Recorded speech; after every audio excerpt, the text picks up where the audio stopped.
Hello, beautiful people, and welcome. Welcome back to Shelle's Closet. While you are here, go ahead and hit that thumbs up button. And you see that little red button right down there, go ahead and hit that. And to the right of that is a little bell you definitely want to hit so you know, anytime I post on this channel. Please forgive me for being late, but I have some great news to share with y'all.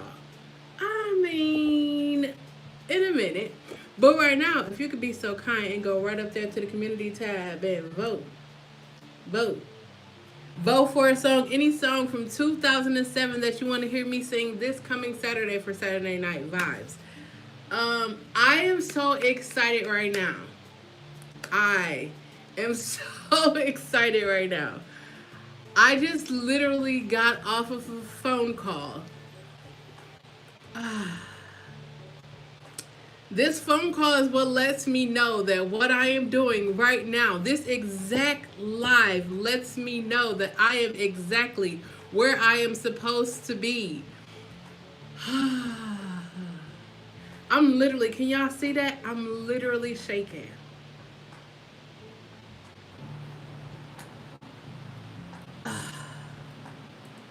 Sorry, y'all. Like,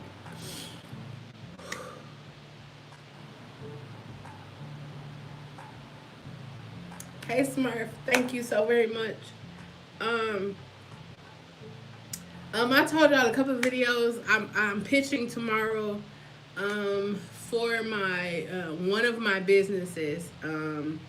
If you don't know what pitching is, it's where you present your business to potential investors, or people that could help you get further along in your business. Um, I'm excited about that. But this phone call I just got though, um, it all ties in to tonight where we're talking about self acceptance, right? I don't know. I have to see what's going on with my uploads because I be uploading them or I click upload and the little circle thing go like it's uploading, but it don't never come up till later. But in my video that's that's coming up, I talked about the journey, this whole entire journey of self discovery. If you don't know, if you're just joining me, um, I am newly divorced. It gets lighter every time I say it. I am newly divorced. 9 months ago, my ex-wife left me for her ex. There's a lot of exes in there, y'all see that. Um, and I decided to go on a journey of healing and self-discovery. Now, when I started this journey, I had no clue what to expect. I didn't know anything. I just know I wanted to be healed. I don't want to be hurt. I don't want to be a hurt person hurting another person. I don't want to keep making the same, mistakes. I wanted to just be better, better, better. And so 9 months ago, I embarked on this journey. And I said, I don't care what comes, I'm going to face it head on and I'm going to be better at during the journey. I'm not going to just be like, oh, okay, I see that, but I'm not going to, acknowledge it. No, I acknowledged everything. So Friday, I was preparing for, Thursday was difficult as hell. Thursday made a week I've been divorced. Thursday was difficult as hell. I didn't anticipate being as emotional or it being as it was. I thought, it's been 9 months, I would be cool, but it wasn't. None of this journey has been like that. So, Thursday was difficult. Friday was better. Yesterday was completely better. Um, I had a pitch, revised my pitch. I feel more comfortable with my pitch. I've talked to different artists, talked to different people where usually, let me give you a little, usually I will be quick to refer it off to someone else. So when you guys hear me say I'm going to turn my light up, that was me dimming my light because I didn't want, the people around me, I didn't want anybody to feel like they weren't doing shit. I probably should give a disclaimer. There will be curse words in this live. If you are not a fan of curse words, you could either press pause or just ask your deity for forgiveness. Okay. So, the artist called me yesterday and it was like, hey, so when the artist called me, For a split, you see how small it is? For a split, I was going to refer him to somebody else, and I said, no, you're turning your light up. You got to stand. You got to walk in what you are. And I was like, hey, go to this website, do this, and this. Once you do that, hit me back, and we're going to, I'm going to walk you back through it, right? So the artist called me and was like, yeah, I did what you say. He's like, but I've been around all these. He started naming, hey, Tamika. He started naming all these big name people that he was around, like big name. Like when I tell y'all big name, there was big name people. But they didn't even tell him the smallest thing that he could do to help himself as an artist. And so I told him that. So today I get a phone call. Today I get a phone call for an opportunity. And I said all of that to say I would normally pass away. I would normally call somebody I know and be like, hey, this is a good opportunity for you. My light is on ultraviolet mode right now. I was like, of course, I would love to sit down and have a conversation with you about, well, what they asked me, what do I want to be paid? Oh. What are my rates? What do I want to be paid? Ooh.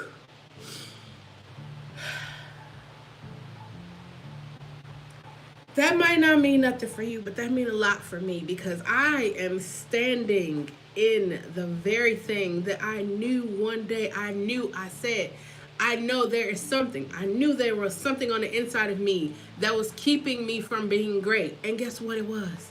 It wasn't money. It wasn't anyone else. It was me. It was me. So in the video, hopefully it's up. If not, you'll see it if you check it out. I talked about this journey. Took me from, I'm 40, right? Took me from 40 all the way back to the beginning, to like when I was coming through the birth canal and I heard the instruments and the doctors, like I literally, kid y'all not, the beginning. I realized where my lack of self-confidence came in. I understood that. I got it. I had to talk to myself I had to talk to my younger self. Like, hey, you okay? You safe? You are intelligent? I'm talking to my younger self. I know you're probably like, no, I'm not crazy. You should probably do this one time too. I was talking to my younger self and I was like, you know what? You are okay. You are safe. I apologize.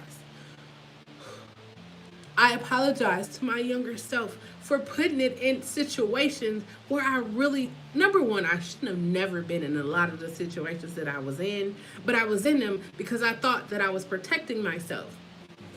How am I protect myself? I'm a child. I don't know anything about protection. I just knew that if I did this, listen, y'all know, if y'all been watching me, y'all see me work out, y'all see me juicing. On this journey, I discovered why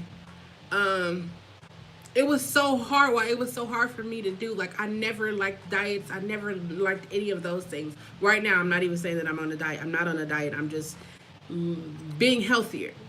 But I made a connection from being molested as a young person and always hearing, oh, you're so skinny, you're so voluptuous, your hair is so long, it's so pretty, and you're just hearing that on a regular basis. And then the things that came after that was like, oh no, I'm about to be thick. I'm about to be thick. Maybe if I get thick, these people won't come and do the things that they doing to me. So I became thick as a defense mechanism. Whew. I'm gonna help somebody with this one. Now, I ain't no preacher or nothing like that, but I'm gonna help somebody with this one. Listen to me when I'm telling you this. So I wanted to be thick, and I was thick, not realizing. I told you, I thought I was protecting myself. I didn't know nothing about protecting myself. I'm a kid. How am I supposed to know that? The people that were supposed to protect me didn't. So I'm like, oh yeah, I'm gonna be thicker, and then because people don't like bigger girls. That's what I thought in my head. That only made them like me more. So I said to myself, you know what? I'm just going to be thick. I'm going to be thick, and I'm just going to be thick. And that thickness started attracting the wrong kind of attention.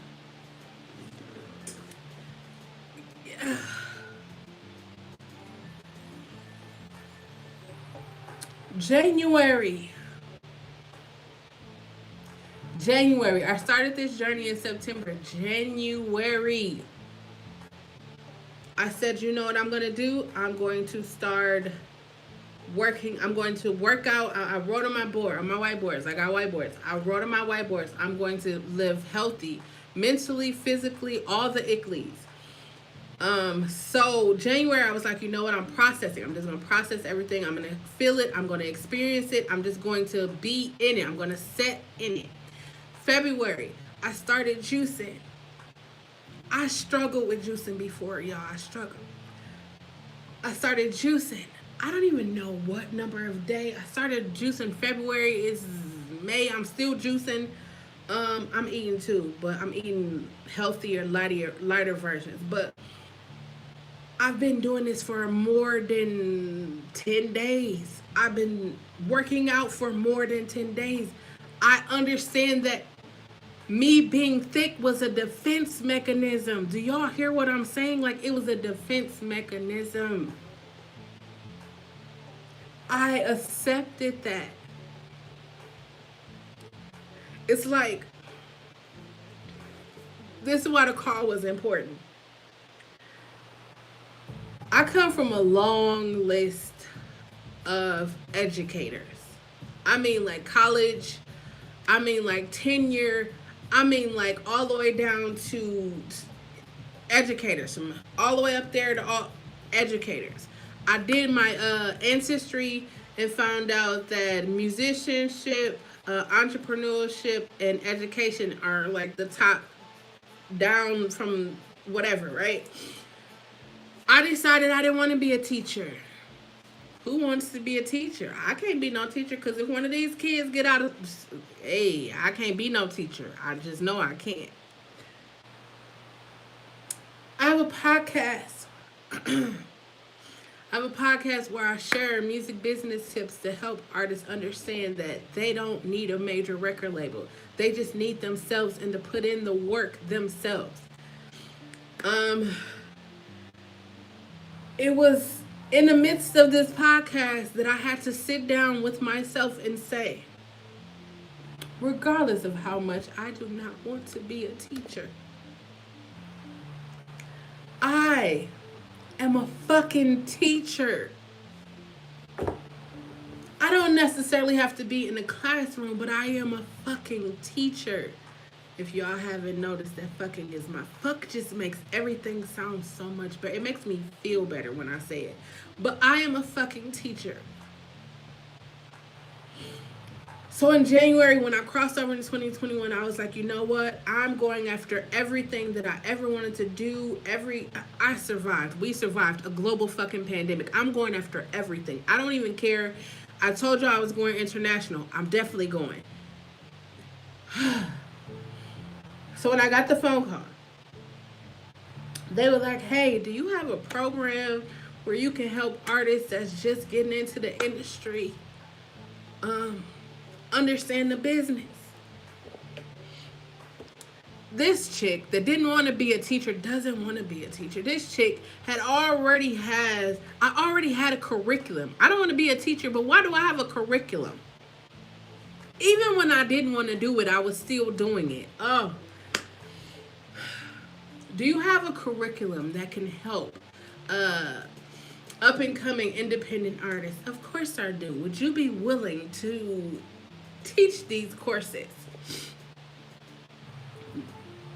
Me?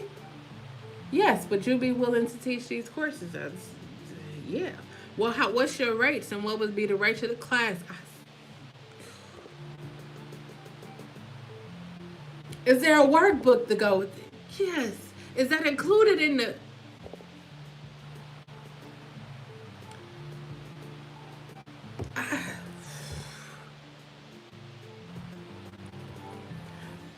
If you would have told me 9 months ago that this journey, like if you would have been like, you know what? You're going to be heartbroken. You're going to be sad. You're going to be disappointed. But you know what? You know, somewhere in there, we gonna throw in some highlights. We gonna, throw you some alley oops. You gonna get. I would have been okay, but there was no warning of what's gonna happen on this journey. So I was just here, like, oh, this is tough. Breakups are hard. Don't let nobody fool y'all. They be all sparkly all up in the camera, like, hey, yeah, we out here. Breakups are hard. Breakups are hard. But I said all that to say this, right? When you walk in that thing that you know that you are confident, listen, I don't care what anyone says. I will stand in this and say I am the best music administrator this side of heaven. This side, heaven. I don't even believe in all of that, but y'all know I'm standing here and I'm saying I am the best. If you are a music artist and you are looking to make money in music, you and I need to speak. Anywho, so I told them to give me a couple of days. I never make a decision right away. I say give me a couple of days. Give me a couple of days. Let me put some figures together. Let me pull all my stuff together. Let me get my pitch out the way first. This business is everything I do in my life. All encompasses music. Everything. I don't care how I try to get away from it. It still encompasses music. I'm just me. It's me, music. So I'm gonna take these couple of days. And just bask in the ambiance of the greatness that is me. I would have never said I was great. I would have just been sitting over here like, oh yeah, my friend or my business associate or someone else can do that. Me, now, I am like, oh no, I got this. I got this. This is what I've been waiting for. This is what I've been waiting for my entire life. I didn't know that I was going to get my heart broke. I didn't know I was going to be divorced. I didn't know that I was going to get cheated on. I didn't know none of that. But I knew that one day, all of the hard work that I did in my life will pay off. And it's paying off. It has been paying off since January 2020. It's still paying off, and it's 2021, 5 months. So when I said I wanted to talk self-acceptance tonight, I didn't know I was gonna get a phone call. I didn't know that. I just knew I wanted to talk self-acceptance because I knew that me accepting me. Y'all see I'm wearing my straight out of the closet. Can y'all see it? Straight out of the closet. Me accepting me. The amazing thing is I've always accepted, like I've always known who I was or who I am. And I never strayed away from that. Now, when I say I turned my light down, I was more concerned about everyone else rather than being concerned about myself. That's where I say, I was one of them people. I love myself. I never, like I said, when you're in a relationship and you be seeing other people, you be watching reality TV and people be cheating and doing all that stuff. I wish some motherfucker would do that to me. Yes, I did cuss, and I'm going to say some other words. Anyways. And you be like, I wish somebody would do that to me. And then you get in that situation and it happens to you. And then you be like, quiet. You don't say nothing. I had that happen to me too. But then I realized life is bigger than just me. I'm just a vessel to help artists get their money. Listen, I'm pretty sure you are watching this. Either you are a musician or you know someone in your family a musician. If you don't have a performance rights organization and you are releasing music, you are wasting time. I should probably say this. I'm going to be saying wasting time a lot in my videos and everything because I would just feel like this, right? We are surviving a global. That means the Queen of England all the way down to the cats and dogs that's running in the street is experiencing a global fucking pandemic. If you are not living your best life right now, you are wasting time, space, breath. You're wasting it. I decided to go on this journey because I said we don't see We see people get a divorce, and then they're on to the next one. We see people break up and they be on to the next one, and now they got their new boo all over. Hey, we in here, we turning up at party. Wait, hold on. What just happened to? You don't believe me, y'all? See the Real Housewives? Well, we ain't gonna talk about them though, not on this channel. Mm-mm. But y'all see, it'd be real life. I wanted y'all to see. Huh, breakups hurt. It's okay for you to be. That's a part of the self acceptance. It's the self acceptance. It's okay to say, you know what, this didn't work. I ain't gonna lie, like I was heartbroken. Like this is my first marriage. This woman is the love of my life. How am I divorced? Heartbroken, y'all. I cried. Heartbroken. I'm still a little heartbroken. I'm still a little heartbroken. I'm still a little heartbroken. But I feel it. I feel it being less. I feel it being more like me coming into myself. Like, you know what? If y'all been joining me, I've been writing again. Not only did I write, I created a track to go with the song that I wrote. I haven't done that in years. Like, I would hear melodies and things, and they just would be there. But I pulled it from there and put it in one place. So I got the book, so I got the course, so I got the music, so I got all of these different things the moment I decided I'm going to walk in who I am. I'm walking in me. I am accepting. I had a marriage and it failed. I accepted that. It's okay. I didn't die. When we got divorced, I didn't die. I'm still alive. I'm able to breathe. I'm able to live and grow and learn and understand. Not everyone is going to be around all the time. Not everyone is going to be in your life forever. I understand that. I'm just so used to holding people close. I'm just so used to being in love and loving, and for the last 6 years sharing my life with someone. Now it's just me by myself. And it's an adjustment because for the last 6 years I was with someone. But I accepted the fact. I didn't come on live to be crying, but when you feel, you get the feels when you allow yourself to feel. Like, I'm gonna have to integrate feels in my videos from here on out. Like, when you feel like remember when you first went to high school, you already had your clothes laid out. You already knew, like, I'm gonna be fresh. I'm gonna be walking up in there, I'm gonna be fresh. Some of us didn't even go to sleep because we couldn't wait to get ready to go to the bus stop or get ready to get in our car. However you got there, you just couldn't wait to walk up into school and be like, yeah, I'm up in here. Self-acceptance, let me tell y'all. I've accepted the fact that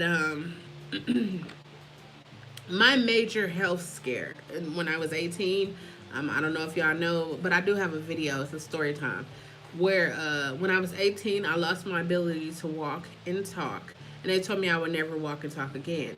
Again, I'm 40. That situation, or that major health scare, left me with a speech impediment. Whew.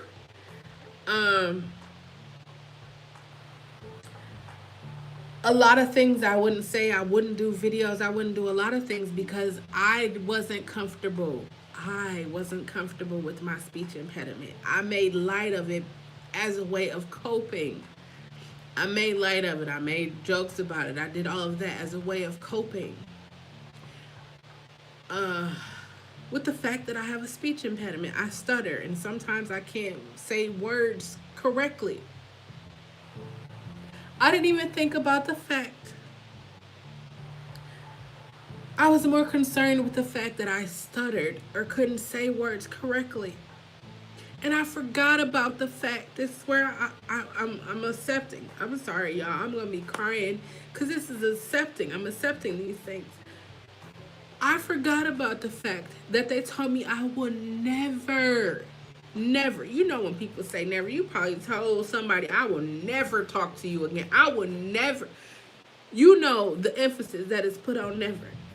They told me, doctors told me, it is impossible. I will never talk again. And here I am worried because I got a fucking speech. I stutter and can't say some words. I'm fucking talking.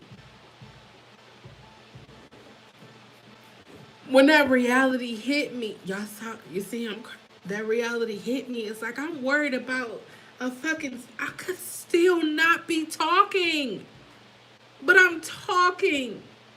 So what if every 12th word I stutter or can't get the word out? So what? Y'all see, I counted it. I know, but it's okay because I'm accepting that. I am accepting that I have a speech impediment. I am accepting that some words I can't say or it sounds funny when I say it. I could be someone who cannot talk. So I'm grateful for that. I am grateful for the fact that I have knowledge, that I have a bachelor's degree, that I am 9 credits away from a master's degree, that I am going to get accepted to the law school that I want to go to. I am accepting of that. I pressed pause on my life because I wanted to just live. Like, I just wanted to be in love and experience love and travel with the love of my life. And I did all of those things.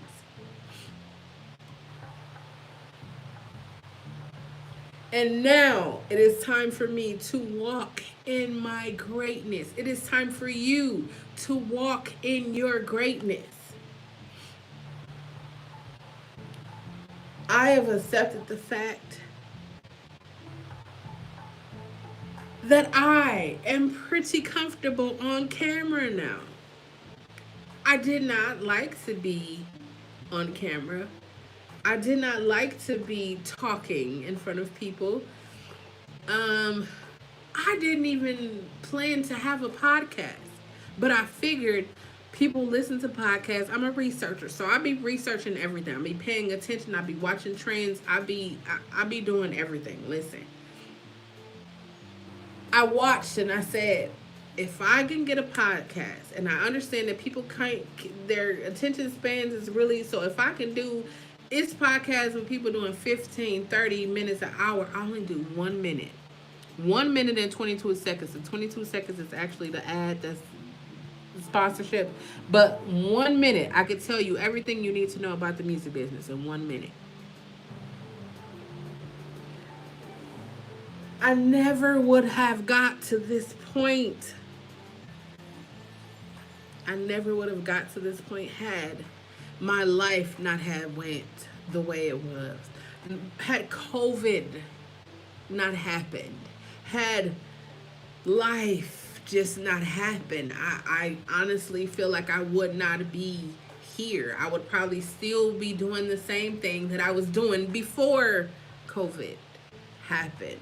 But you know what happened to me? I accepted the fact that out of all of the billions and millions of people that is on this earth, survive. I am surviving. And I said to myself, I owe it. I don't owe it to anyone else but myself to live my best life.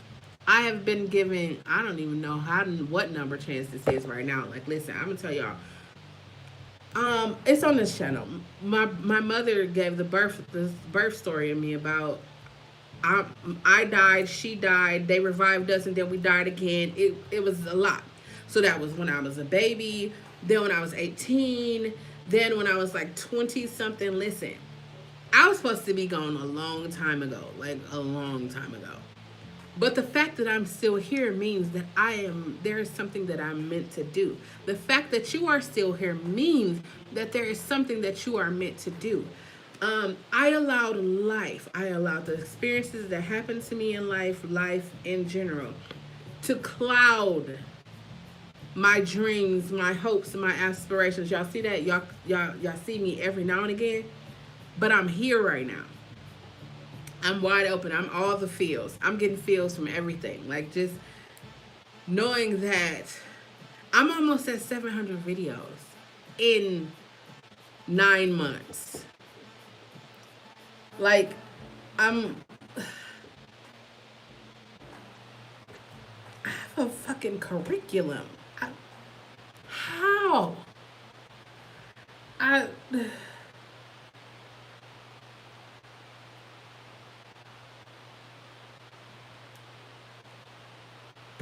That's what I got. Like, when you actually sit and think about it, like, um, I don't drink. No, wait. You guys see me do a truth or drink. I did drink, but I don't. It's not my thing to drink because um, one day I went to a party and there was a lot of people there, and at this party there was alcohol, and I partook in the alcohol, and I never. I don't know what happened. I don't even know what. I drank so much liquor, and I was like, you know what? I'm good enough to drive home. This was years ago. This was like in my 20s, like way years ago. And so I get in the car, and I'm way, like in the suburbs, like not really the suburbs, but I'm way in like a higher numbers of. I lived on 15th and North, or 15th, and I was on way like 100 and something and 15th. So I'm so intoxicated. I got in my car. I made it from 100 and something down to like that area is like 20, the higher 20s, right? And I get to this one light, and at the light, it was red. I close my eyes. I was asleep at the light for some time with my foot on the brake. When I woke up, of course I pulled over. I was so scared because I was like, I could have killed myself. I could have killed somebody else that was driving. And so when it comes to drinking, I just don't drink because of that one decision. It could have changed everything about my life.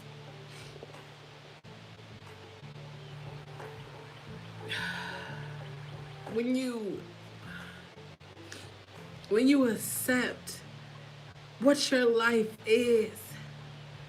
When I accepted that my parents, the two people who at that time had a bond with each other, got together and had me, but neither one of them wanted anything to do with me. That was my first experience with rejection. Rejection became a big part of my life.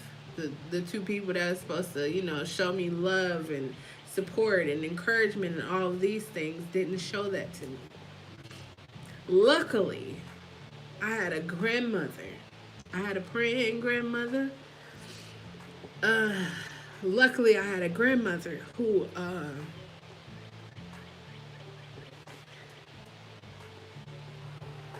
taught me everything I know, showed me everything that I know. So I could be like, oh, my mother, but I had a mother. She was my grandmother. I had somebody. When I tell you, like, the scenario where I'm like, oh, I got a speech impediment, or oh, I can't, I could not be talking. I could have died while I was drinking and driving, but I'm here to talk. So that means that there is something bigger that I'm supposed to be doing rather than just sitting here like, woe is me. I'm saying this because I want to encourage you and let you know that there is something that you should be doing. You know that you should be doing. You're probably like, well, I don't have any money to do it. Why is it we always feel like we need money to do something? I'm going to tell you this. Let me tell you something that I discovered. I grew up in the ghetto. The ghetto, the hood, whatever you want to call it, that's where I grew up. I grew up there, and I grew up church, and I grew up in white suburbia. Three totally different three totally different things, right? White suburbia taught me you don't need money to do shit. All you need to do is have the ability to show the person what you want them to see. That's what white America taught me. White America also taught me a bunch of other stuff, but I'm not gonna give y'all that right now. But you will see it. Religion taught me, strangely enough, it taught me love. I'm gonna tell y'all why it taught me love. I grew up in a church, and in that church, I experienced some of the most horrendous things that anyone should not have ever, no one should ever experience those. And it's strange because people that I attended the church with, I actually just had a conversation with someone, and it was like, so you never, and I was like, if I told you, I'll tell y'all what I did before I went to church. Remember, I just told y'all I was drinking. Yeah, I would be gone. Like, I was literally a functioning alcoholic. Literally. Like, I could function great. However, that drinking, driving stuff scared me straight. I don't even. But I used to be so out of it at church.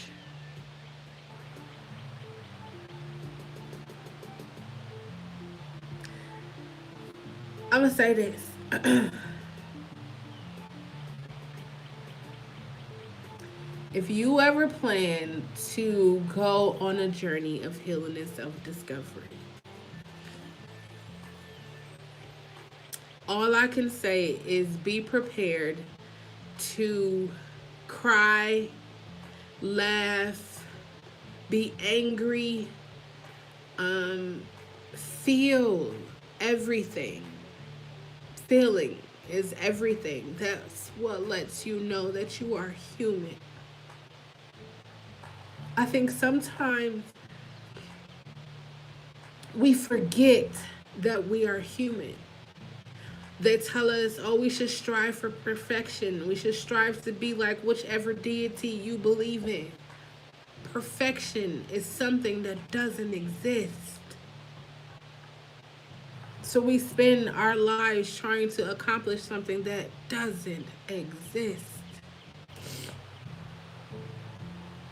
When I think about church, I don't think about a hospital, or I don't think about a place of healing. I don't think that. But it was through being there, understanding the things that I went through, understanding how shit works, taught me love. Being homeless, even before I was homeless, it taught me love. Even before I was homeless, right? I would see people outside of the gas station. I'm pretty sure you've done this before. You rode in a car with somebody who did this, or you've had this experience before. I would see the people outside, and they would like have snot, or they would just be dirty, or they just look homeless. And people would like cuss them out and say, oh, like literally pray a prayer against these people. Like, Lord, if they go to buy some drugs, or Lord, if they go to get some alcohol or something, let it make their stomach hurt, or let it do this. And I would watch this and be like, why would you do that? Like, how could you use God against one of his people and then say we entertain angels unaware? I could not, it didn't register me. And so I will always feel like, you know what, I'm going to give to them, because if I was ever, this is what I will always say, if I was ever in that situation, I would want somebody to see me. I would want somebody, I don't want them to look at my clothes and be like, oh, she a bum, or she homeless, or she this, or she that. I want them to see me as a human. This is another human being. And if that's what if I was in that situation, I would want somebody to be kind to me. So when I became homeless,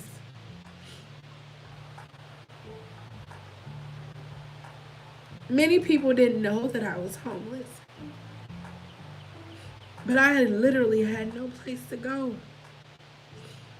And some people opened their doors to me, and I will forever be grateful for that. I never would have thought I would be homeless. I didn't see, like, you don't see that in your timeline. You're like, I'm responsible. I pay my bills. I do all of these things. The situation which caused me to be homeless was beyond my control, and I was devastated. I had hatred and anger in my heart. I did. And then when I sat down and thought about it, it was like, there's a lesson here. There's a lesson. Everything that happens in life, if you don't know this, there is a lesson there. I didn't complain about being homeless. I did say, I can't believe that I am homeless. I did say that. But I didn't complain about it, because I understood that there was a lesson there. And the lesson for me was to care for yourself. God, whoever made me homeless, whatever happened, so that you can know to care for yourself. Yes, because I spent the majority of my life caring for everyone else. Literally, everyone else. But you know where that stemmed from? Way back over there. Something I learned way back over there. If you look after people, they will care about you, and you will feel loved, and you will have all of these feelings.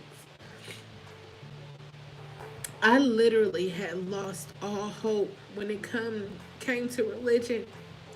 And then I met Pastor Cassandra Conley. Changed everything I thought about human beings. Changed everything. I love that woman so much. I don't even go to church, but I love that woman so much. She definitely restored my trust and my belief in humanity, and I will forever be grateful for her. Forever.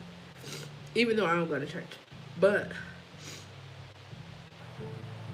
being around her and just her sharing her wisdoms and just talking to me as a human being. If y'all haven't picked up what I'm like, it's about humanity. Like, I'm human, you're human. Again, we are all surviving a global fucking pandemic. Like, if we are spending time like ridiculing or talking about someone else, like, we are all one paycheck away. One paycheck. We are all, if they wake up tomorrow and say we shutting the whole government down, we all, if you haven't kept your stuff from the last shutdown, we all would be lost. Y'all see, it's people going without gas right now. Y'all remember a couple of months ago, Texas just had a snowstorm, and they was without food and lights. And if we think about each other as humans, and this is why I said, like, we need to do away with the whole hurt people, because at what point do hurt people get help? It's like, oh, I was in this relationship, and that relationship didn't work. Let me hop into another one. And now I got the baggage from my life the baggage from the relationship, and now I'm coming to you with all of this baggage, and you probably got your baggage from your life, your multiple relationships, and now we just in a hoarded house trying to make rainbows and sunshine. When do we stop hurting people? I knew I knew that I was going to be in this space. I didn't know when, but I knew. I felt years ago, decades ago, I felt I was going to be in this space. And I knew when I got to this space that my life was going to change tremendously. I knew that. I kept telling myself that's why I kept working hard. I kept pushing. I kept loving. I kept being free. Now, you know, if you've ever had your heart broken, the first thing, one of the first things that you probably said was, another motherfucker will never get to treat me like that. I will never, never. And you instantly shut down. You instantly closed down, shut off. You wasn't vulnerable anymore. You was just like, you guarded. You got a brick wall, a cement wall, a steel wall. You just got all these different walls up here. But I'm here to tell you, as a human being, you need to experience those. No, you don't need people to beat you. You don't need people to do anything like that. But you need to experience life, the journey.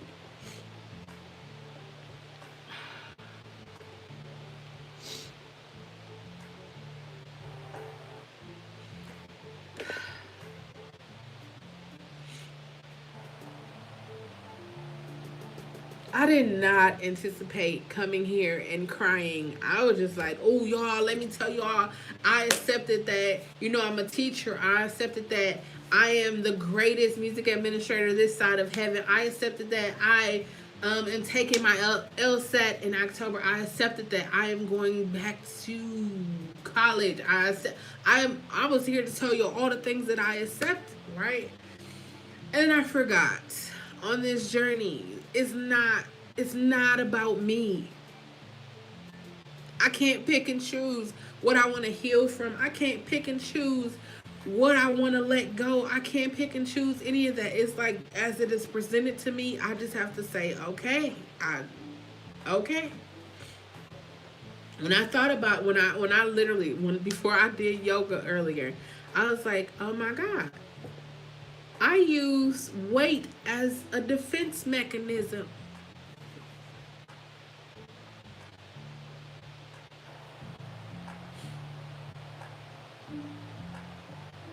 Wow. It was a wow for me. And then when I made that connection, it's like the tension that's in my body, like the it's just gone. Like it released. Like, okay.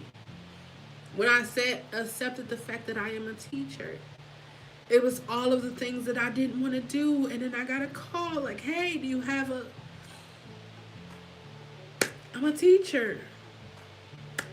I love, I used to tell people, like, I love people to the point, I love humans to the point where if you shot me or you stabbed me in my left kidney and you needed my right kidney, I will give it to you. And people will laugh and oh, I know I ain't gonna do that, but you know, I can't be guarded. I can't. In all of my attempts to protect myself and guard myself, I only found myself in situations.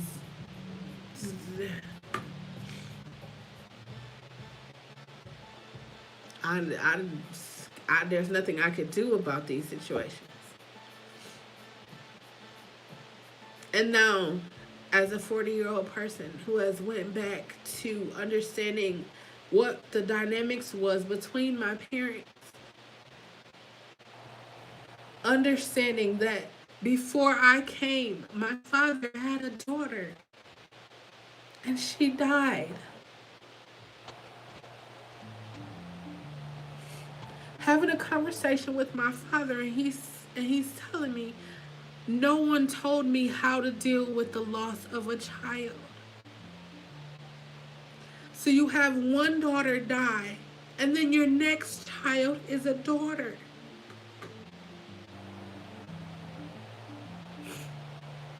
My father's telling me this, and I'm watching him while he's telling me this, and then I feel sad.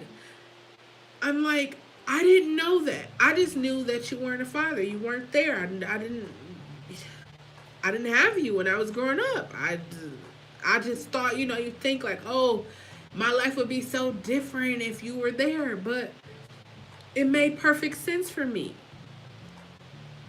He didn't. He just lost a child, and then not even 2 years, a year maybe, he had another daughter. And then shortly after that, he had a son. Of course, my brother is like the token child. Well, my brother, he's younger than me, he's like, we're Chinese twins. Like, my birthday is on the 26th of June. His birthday June 21st, and my birthday is June 26th. So for 25 days, 26 days, we're the same age. Anyways, I didn't understand that. I didn't know that. How was I supposed to know that? But it took me taking the time to accept, okay, these are my feelings. I felt like he wasn't shit. He never did shit, and he wasn't going to be shit. But then when I got out of myself, it was like, you know what? I just want to know. I just want to know, like, why weren't you there? Like, what happened? And then when he said it, and he choked up when he said it. Like, he's like, still, I don't know how to deal with. And I thought to myself, like, even when I talk to my mom, just like understanding where she come from and the things that she experiences. Now, I am no way excusing them for the things that they did or did not do. I just saying that I understand. I understand. I am grateful. I am grateful that I have had the people in my life that has helped me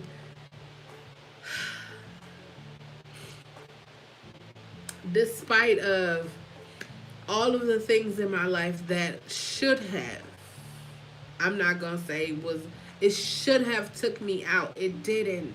It only made me stronger. I said in my video, I don't know if it's up there or not, but if it's whatever, I said in my video that if you would have told me that getting cheated on, having a divorce was going to make me stronger, I honestly don't think I would have signed up for that. Because I'm going to tell y'all the truth, I would not have signed up for that. But at this moment, I am accepting the fact that I am here right now. This has been the greatest decision next to getting married and going to therapy that I have made in my life. The greatest, the best decision, going on a journey to self. And it just so happened to happen before I turned 41. I don't know what's big about 41, but I don't know. I just been feeling like everything is open to me. Like, everything that was closed off in my life is now open to me. And then I understand it's because I accepted, okay, this fucked up shit happened. Am I going to cry about the fuck up shit happening, or am I going to change it? Or am I just going to just be like, hey, I can't strive for better because this happened? No, I'm choosing to be better. I'm choosing to use my words and be better.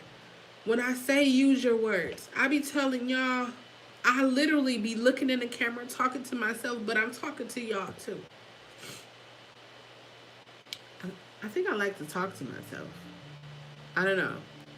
But it works for me. It might not work for you, but it works for me. But it's important for you to use your words because no one will ever know how you feel or what you are thinking.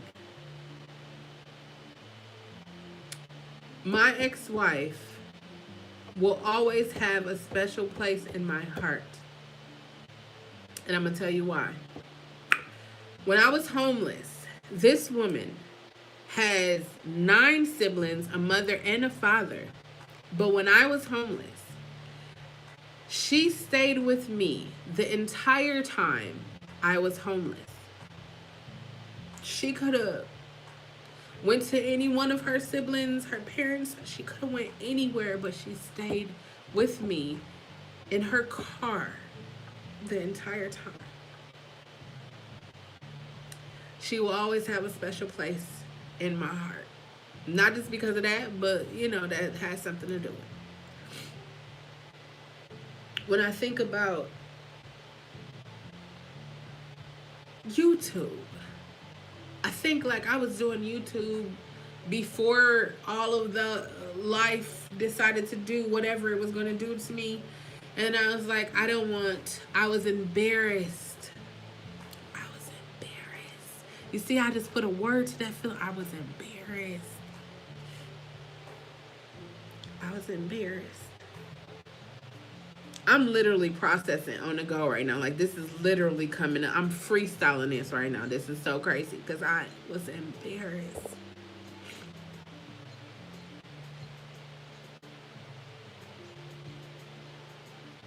I was embarrassed.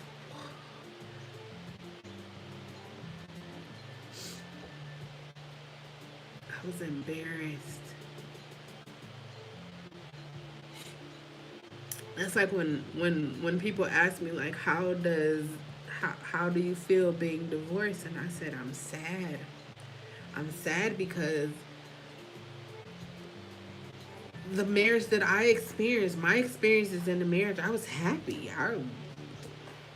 I was literally happy. I didn't think anything other than what it was. And I'm disappointed because of the things that happened to cause me to be divorced. And I'm heartbroken because the love of my life divorced me without even speaking to me. And then is that a sense of entitlement because I feel like she should have spoke to me before she broke up with me. But hey, she's a human being. She's entitled to do whatever she wants to do. I just thought, I meant more, and that I,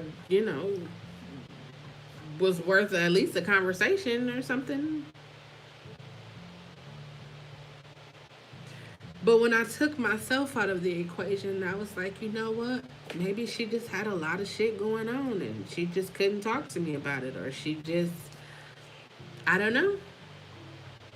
But I honestly feel like, I didn't say felt, I still feel like I am entitled to a conversation. I think that's something. Like, even when we got divorced, they was just like, hey, do you agree with what's in the paper? Yep. You got anything to say? Nope. It was like 4 or 5, maybe 7 yeses and nos, and then that was it. No conversation, nothing.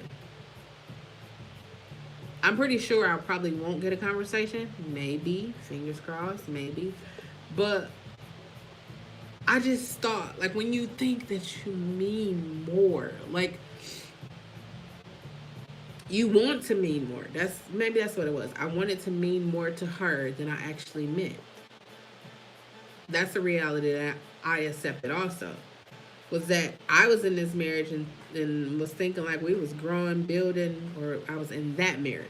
We're divorced now.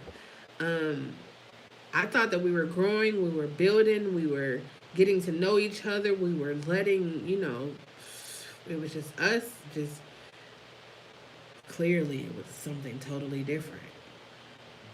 I watched her and her, they have a YouTube together.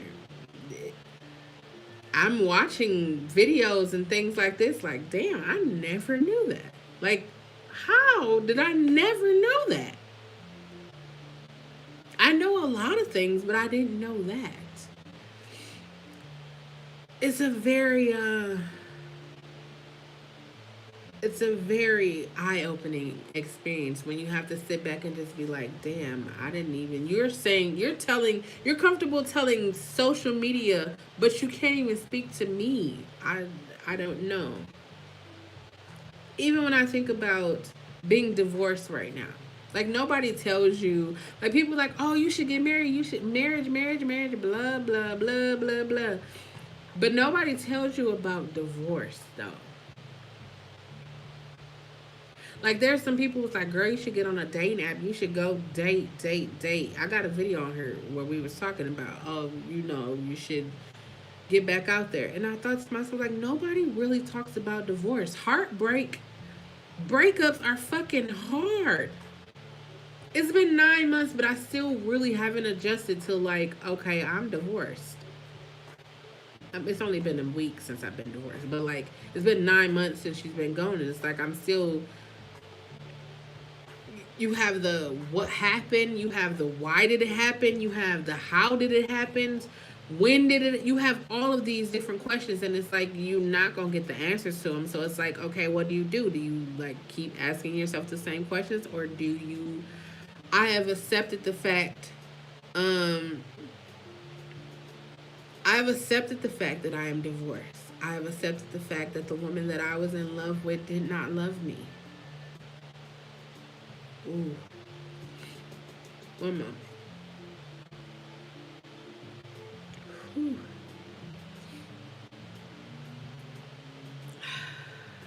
I've accepted that fact.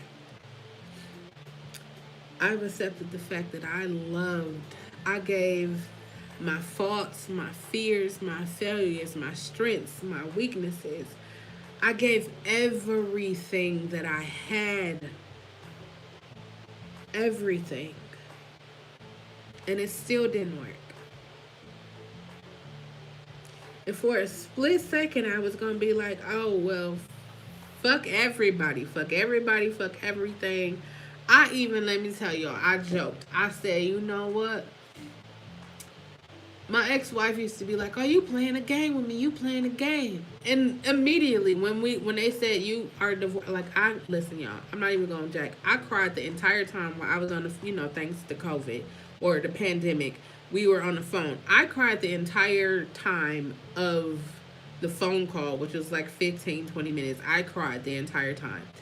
And when I hung up, I cried even more. And I was just like, I just can't believe, like, I'm fucking divorced. I can't believe it. Like, me, out of all people, I would have thought, like, I was just going to be in love and we was just going to live happily ever after. I thought that. Because, I didn't think anything other.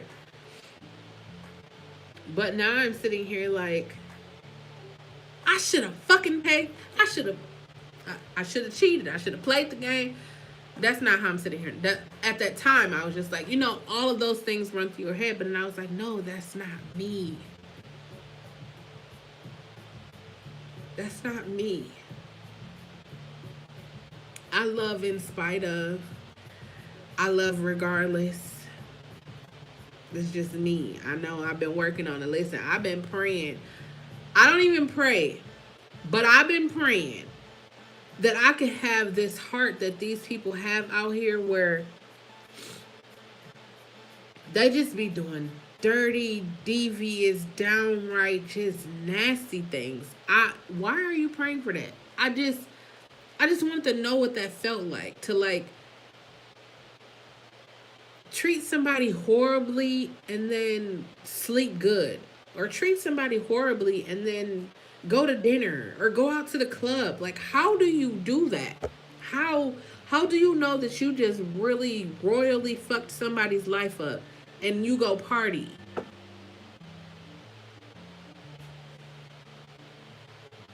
You know what? Wait.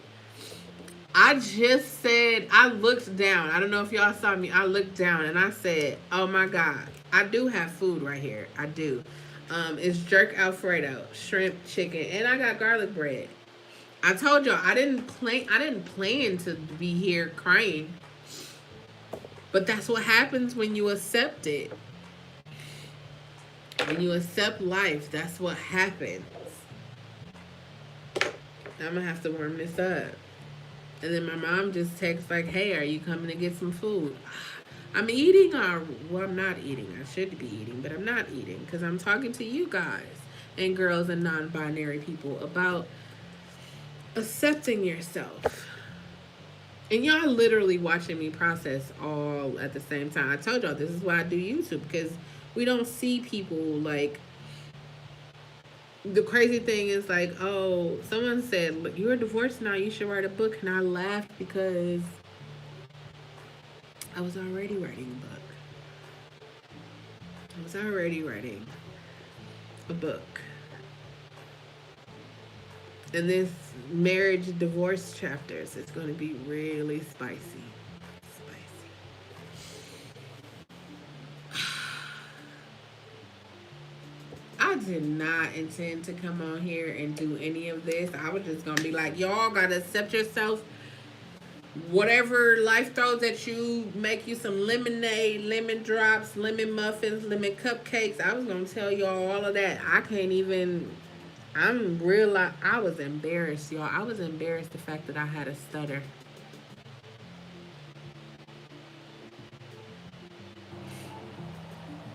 Hello, Dolores Jackson, and thank you for joining me. I understand. See, that's another thing that I accepted. I accepted that everyone's journey is different. And while I thought that our journeys together was, great, I guess that wasn't the case for her. While I thought that my journey wasn't going to include teaching, I come from a long list. Like, I went back 6 generations, and from the 6 generations, I went back all the way up until now. Education, educators, teachers, like teachers, teachers, like real life teachers. Like my grandmother taught special ed. Teachers. And here I am. I'm too good to be a teacher. Why would I want to be a teacher? Life, life is definitely going to make you.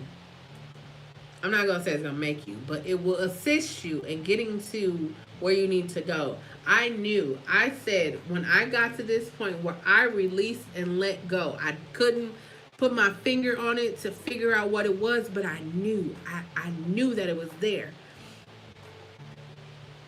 And I said, I gotta push past it. I don't know. I gotta get past it. And Thursday I woke up. It was a week. And I was like, holy shit, this is what it is. I need to just accept it. Like, okay, I'm divorced. Okay, I'm a teacher. Okay, I'm a musician, singer, songwriter. I'm the best. Y'all probably wonder, like, why do you keep saying these things? Because these are my affirmations. This is what I tell myself. I'm not lying to myself because this is just what I am. I have accepted the fact that I am here to change lives. We are all here to change lives. If you think about it, why do you do YouTube? Or why are you on YouTube? What do you watch on YouTube? Something that is either life-changing, inspiring, or something that gives you a laugh, makes you cry, something. You're looking for feels. We all have feels. It's the best part about being a human, right? The feels that you get. Like, I never wanted to be a teacher because I was like, oh, if one of these kids get out of line with me, I don't tolerate no disrespect. That's number one. I don't tolerate no disrespect at all from anybody. That's why I didn't want to be a teacher. Can you believe that? Because I don't tolerate no disrespect. No. And then I started paying attention to when I would talk to different artists and producers and just record companies and all these different things, and just sharing what I felt was little tidbits of shit that you should probably already know. But if no one ever told you, how do you know? I'm expecting you to know something that no one has ever told you. So when I started watching and actually seeing, like, hey, you should do this, and hey, this is what you should have when you go into talk to these big name people. Or if you're talking to an artist, these are some things that you should say. And then people start taking my advice. People start taking what I'm saying and applying it to their life. And it's actually working. I wrote a song. Even that just made me feel. I wrote a song in 2003. No, in 2013. I released a song and it's called Fade Away. And in that song I said, can you imagine yourself feeling insignificant yet being able to change the life of everyone you meet?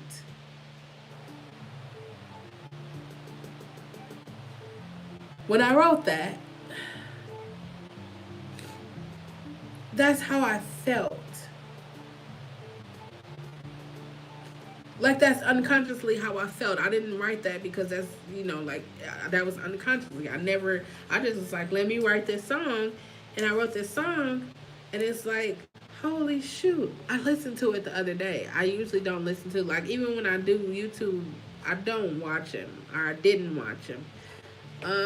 But I started watching them, and then it's just like I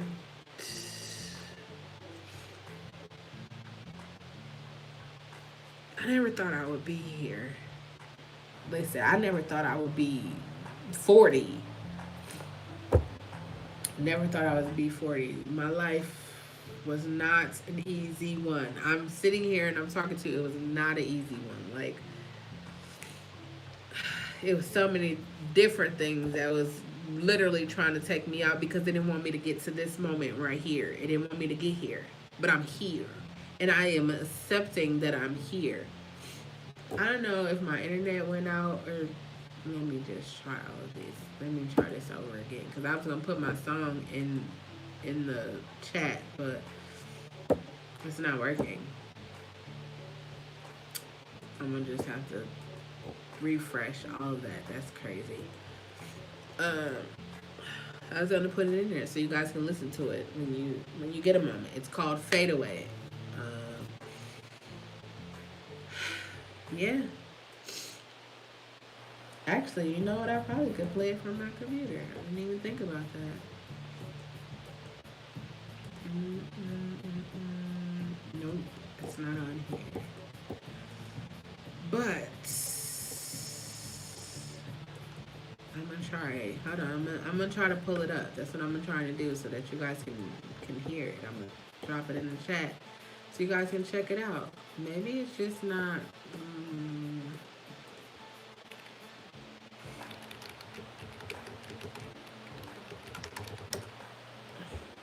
It probably would help if I spell my own name right.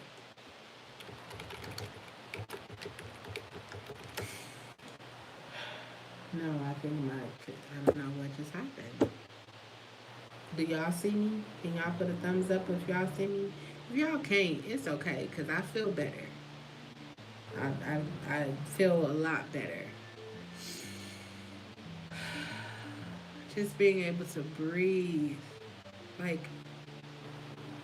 there's no tightness in my chest. Just calm, peace. Tranquil peace is what it is. Tranquility. Just that.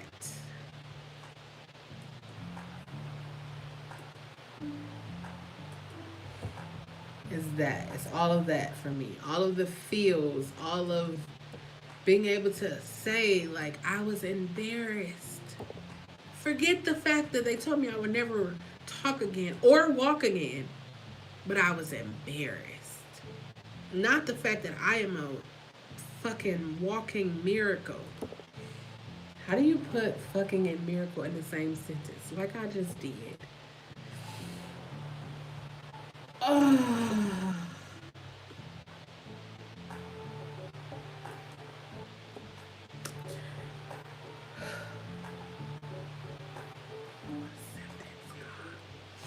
Acceptance, I'm telling you. I should do YouTube, because I'm sure everybody got YouTube. I'm going to put it in here for the YouTube. Because then while you're on YouTube, you can just click it and hear it.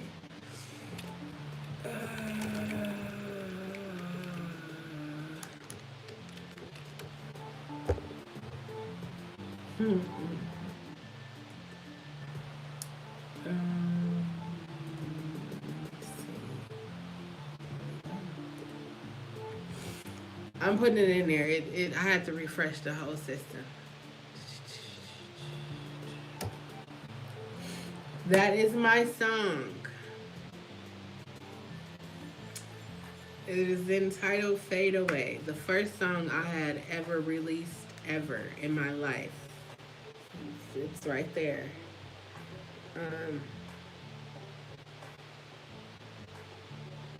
I released music. I should probably even the fact that I released that song, like I've been a singer songwriter all of my life. I grew up in a musically inclined family. My uncles are old school hip hop artists that travel and well they are no longer here, but they traveled and toured and did all of that.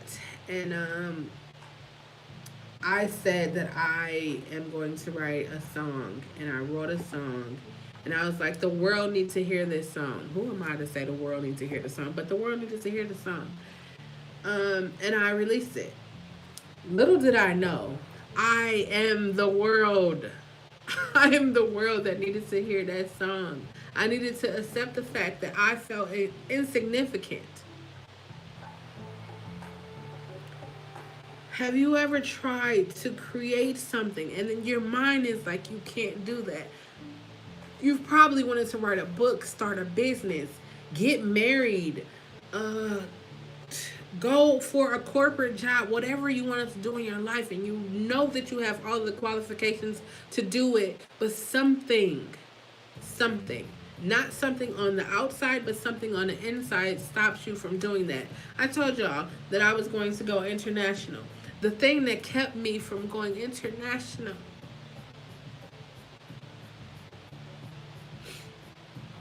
the thing that kept me from going international. Y'all remember when I told you I lost my ability to walk and talk? Well, I had to go through all kinds of tests. I mean, multiple tests. Spinal taps, all kinds of tests that you can think of. I had that test, and I became claustrophobic. So in all of that, there's this thing that when I go to get on an airplane, the thought of just being in a confined space for so it kind of like it messes with me sometimes. And I thought like, okay, there's an opportunity over in the UK, and I was like, ooh, that's a long time to be on an airplane without any opportunity to get off. And then I didn't think I could stretch my legs, I can walk to the front of the back. I didn't think any of that. I just thought, ooh, multiple hours. The longest I've been on a plane was like 6, maybe 5 hours, 5.5 hours. That's the longest I've been on a plane since, all this stuff happened. So I'm like, I gotta do it. I have to get on a plane and I have to go. I have to. So when I told y'all I submitted my resume, I did. And they responded. And thanks to the pandemic, I will be presenting my presentation virtually, internationally. So I'm going international virtually first, and then when the world opens back up, I'll be able to go on that plane ride over there, overseas. I'm building up the courage. I have courage. I'm building it up for these things. I am accepting the fact that I small spaces. It messes with me. I didn't accept that. I didn't anticipate that being a part of my life. I've never been afraid of anything, but small spaces, like little cars. Like right now, I don't know if y'all saw, but I drive a big truck. Like there's a lot of space. I can't, small cars, I at least have to have the window down and I have to have music in my ears. See, anxiety, like the things that I endured in my life cause anxiety. And I learned how to cope. There's a lot of coping mechanisms that we have. I learned grounding techniques to stabilize myself. I learned that.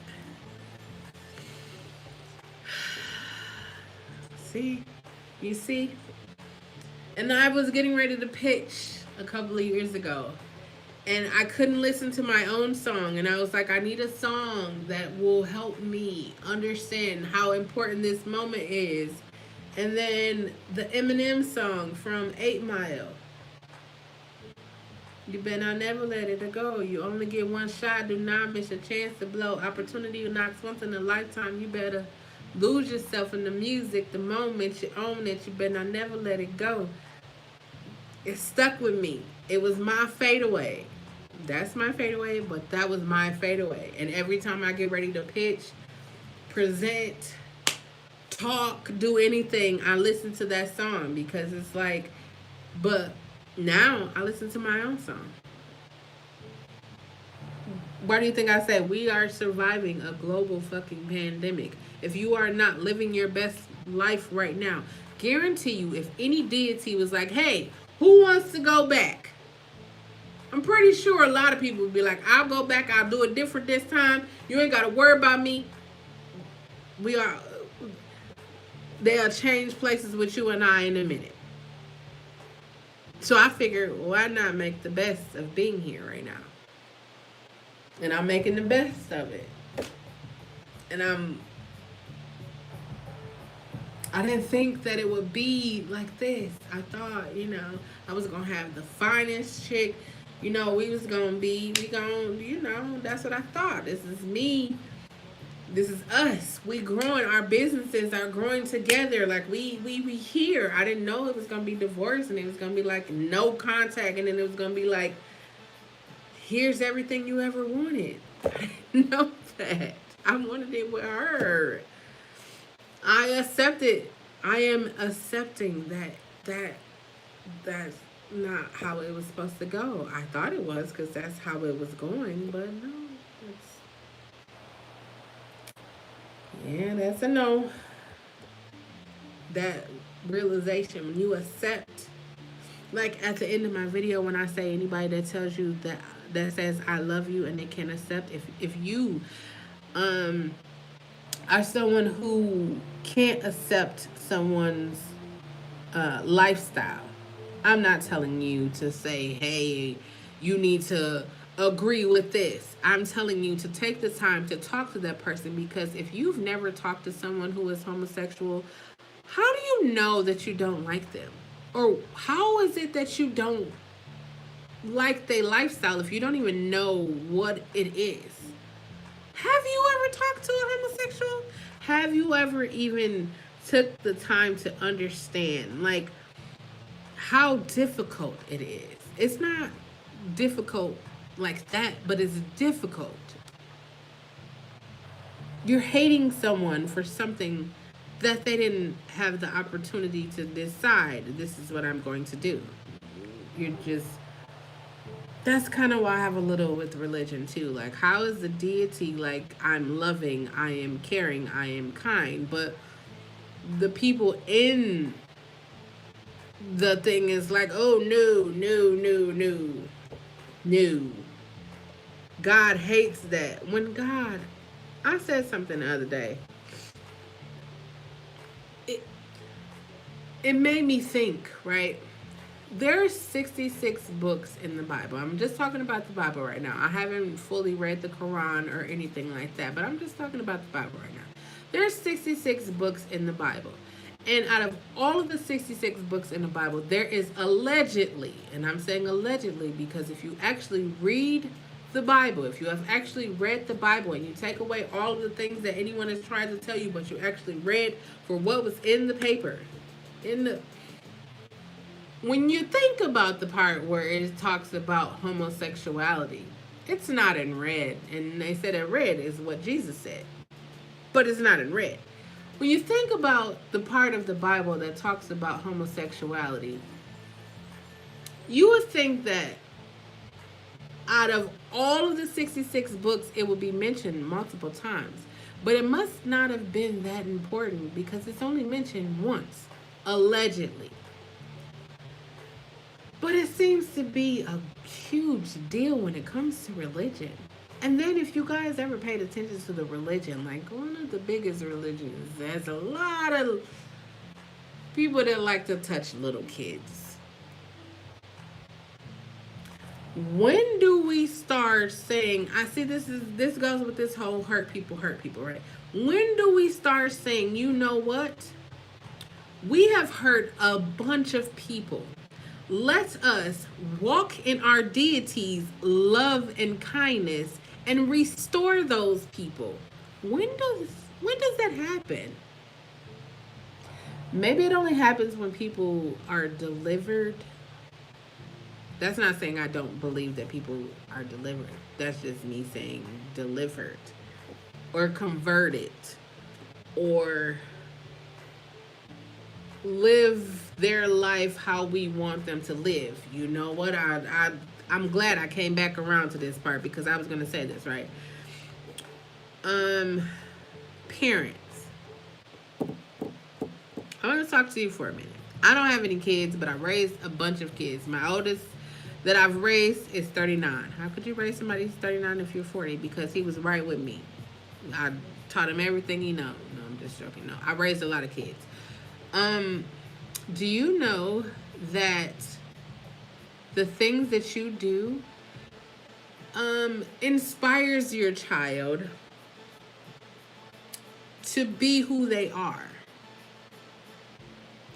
Like, you when you go to the store, do you ask your child like, hey, do you like this? Or do you include your child in the decision making on what they're going to wear? Or is it, I pay for this, so they're going to wear what I buy them?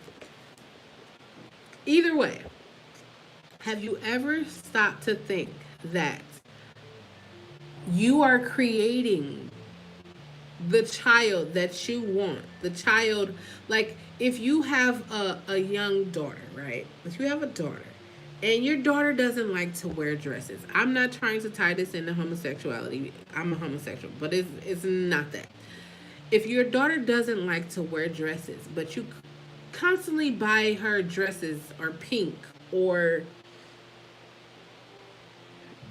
girly things, but every time you see her, every time she comes out of her room, every time she get ready to go to school, she's dressed in like her older brother clothes or her brother's clothes, or she's dressed in a non-girly fashion.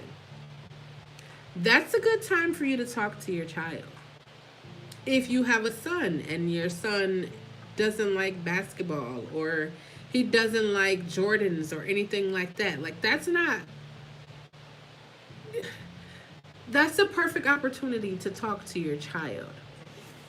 I said all of that because when you think about it, as a parent, you groom your child to be what you want them to be. They wear what you tell them to wear. They do their hair.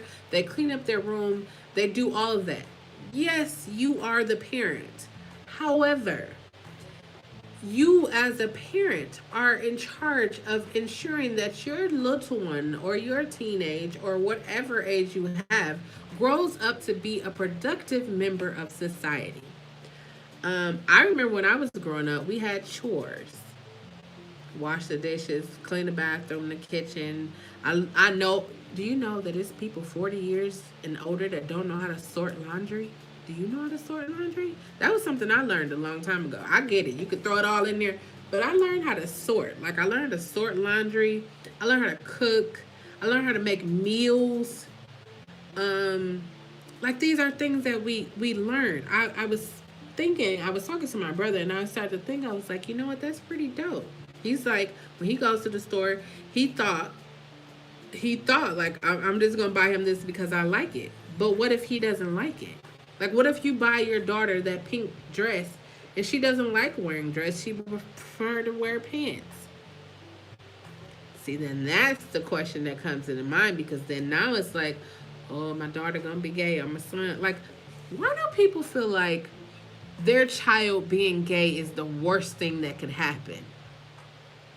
Like, I accepted that I've been accepted that I'm gay. I accepted that people will not like the fact that I'm gay. Like, most people still don't believe that I'm gay because they look like, you do this so you can't be gay, or you look like this, you're not gay. Like, it's so many stereotypes and all of that stuff. But why is it that your child being gay is the worst thing that could happen? I will never understand that. The crazy thing is, my parents, my father, listen, let me tell you, my father was really like heartbroken. I thought I was heartbroken. He was heartbroken when I told him. I actually just told him that I was divorced because he really loves my ex-wife. He loves her. Everyone around me loves her. So they were heartbroken. But I was talking to him and I was just like, "Oh, that's so strange," because like he loves, like that's the happiest I've ever seen you. And I'm like, I really am happy. I wasn't just happy just because I was married. No, I was happy because everything like I really ever wanted in life, like that was it. If I would have had a baby, that would have just been the icing. That would have been the cherry on top of everything. But that didn't happen. Ooh, could you imagine if we had a baby and we're divorced? Hmm. Ah. Whew. See, sometimes we look at things as being bad, but maybe they are good. Like I just said, I was too worried about a fucking stuttering problem than being appreciative of the fact that I could talk. I can freaking talk.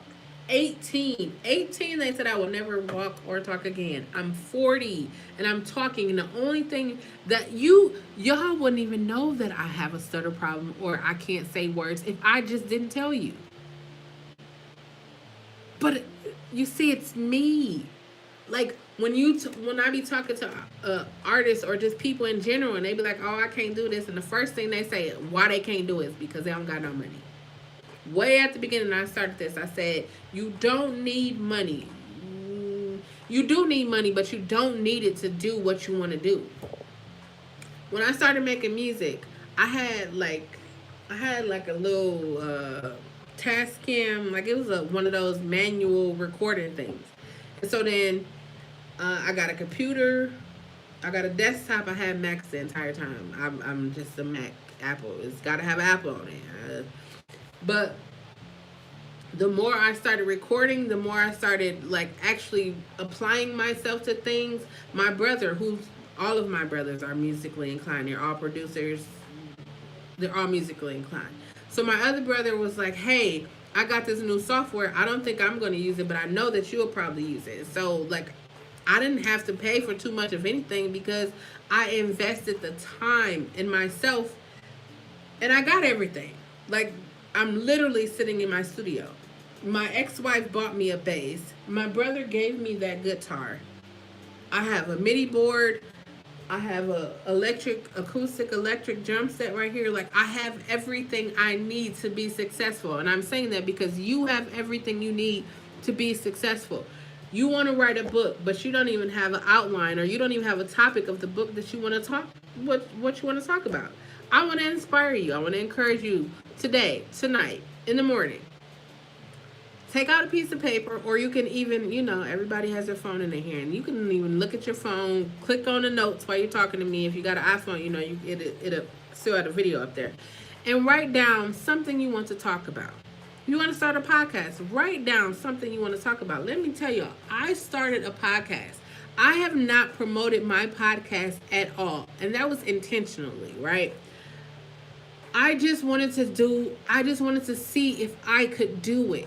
I wanted to see if I could do it. And I knew that while I was doing it, I put my best foot forward, but I didn't promote it.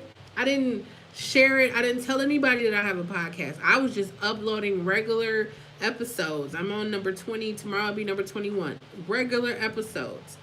When I tell you that I am almost at 1,000 plays for my podcast that I have not promoted. So if I did that without promotion, imagine if I put the promotion, if I talk about it more, if I share it with you guys, if I talk about it more, like the things that it could do. Like when I accepted things, like when I do have a curriculum for independent artists that's looking to make it in the music industry. I do. And the fact that somebody would call me and ask me, do I have one? After my entire life saying I don't want to be a fucking teacher. But the moment I say, okay, you know, you gotta throw your hands up. Okay, I'm done fighting. I'm done going against the grain. Whatever you have for me, I just accept it. I accept it with open arms. Here, give it here. I get a call. I get, hey, you should join this book boot camp. Hey, all of these different things are happening for me.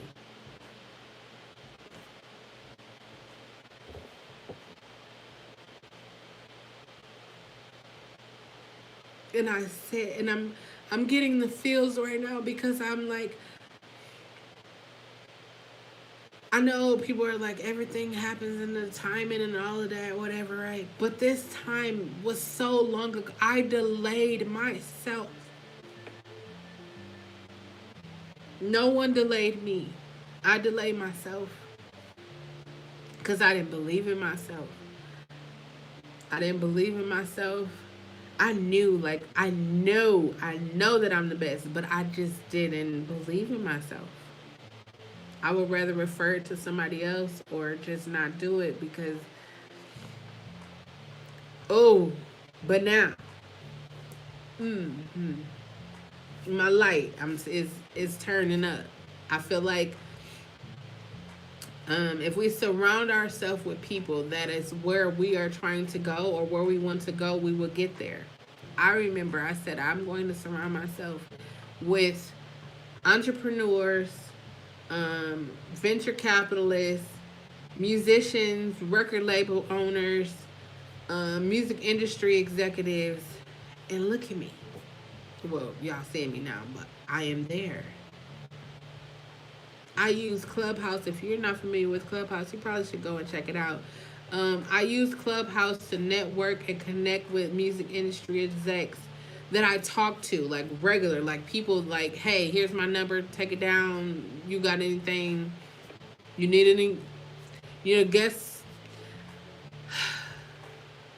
it's just doors opening, ways being made, like things, conversations, like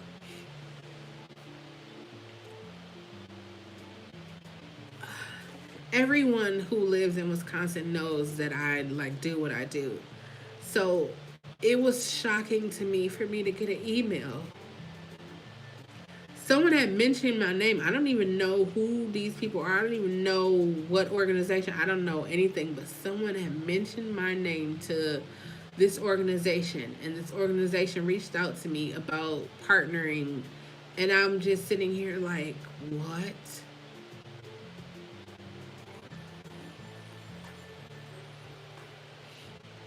And to tie it all in, it goes back to being human, being a human being, and understanding that the person that you are talking to, the person that's sitting next to you, sitting on your lap, laying next to you, wherever you are, the person that is next to you, the person that is on the opposite side of you, the person that you come in contact with is a human being just like you. Being kind. Be kind. I can't say that enough. Just be kind. Kindness will take you farther than money can. Being kind can take you farther than anything can, because it'll be a memory in the back of the person's mind. Being kind. Kindness. It was kindness that got me sent that email. It was kindness.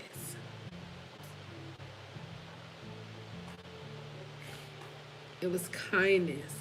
And I made it my business. I make it my business. I tell y'all, every time I do a video, I make it my business to be kind, to put out positive words, to put out love, to put out these things. That is a conscious decision that I make. I can be petty now. Wait. I could be petty with the best of them. I could be petty. But I choose not to. I choose to be loved. Look at the world. We are surviving a global fucking pandemic. The world. I said it a few minutes ago. If they was to shut down, if they was to put out an order right now, it's gonna go across everything. The world is shut down again. What are you gonna do? Do you still have quarantine food or change, or do you still have your quarantine supplies? I do. I'm gonna do a video this week and I'm gonna roll some coins. I went and found. I remember when I was little, we used to love to roll coins with the little paper things. I found some of them, so I'm gonna roll all the change that I have in my house. Who knows how much money I have? Who knows? I don't know. It's a bunch of change. But who knows? I'm accepting the fact that, at any time, all of this could be shut down. What would I do? I didn't go into my bank account. I was like, oh, okay, I'm good. I put stuff aside. I made sure, like, hey, this will be taken care of. At least I know that for, things to be taken care of. I didn't know that I was going to be getting a divorce, but, I had to make sure that things were taken care of. I couldn't depend on her to take care of because she's gone.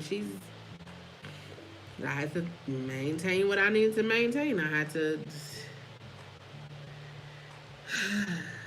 accept, acknowledge, understand life. It could be hard,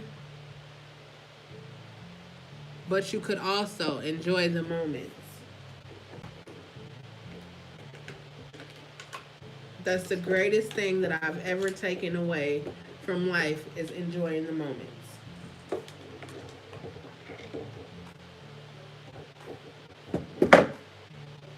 Learning how to walk and talk again was not a listen.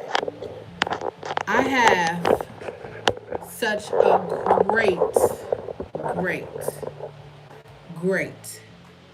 I have great respect for, if you have a child and your child is learning how to walk, or they are learning how to talk or hold a spoon or anything, you would think like, okay, I was good. I'm 18. You ain't gonna tell me I can't walk or talk. No, I'm saying this in my brain because I can't talk. So I'm like, you ain't gonna tell me I ain't gonna walk or talk again.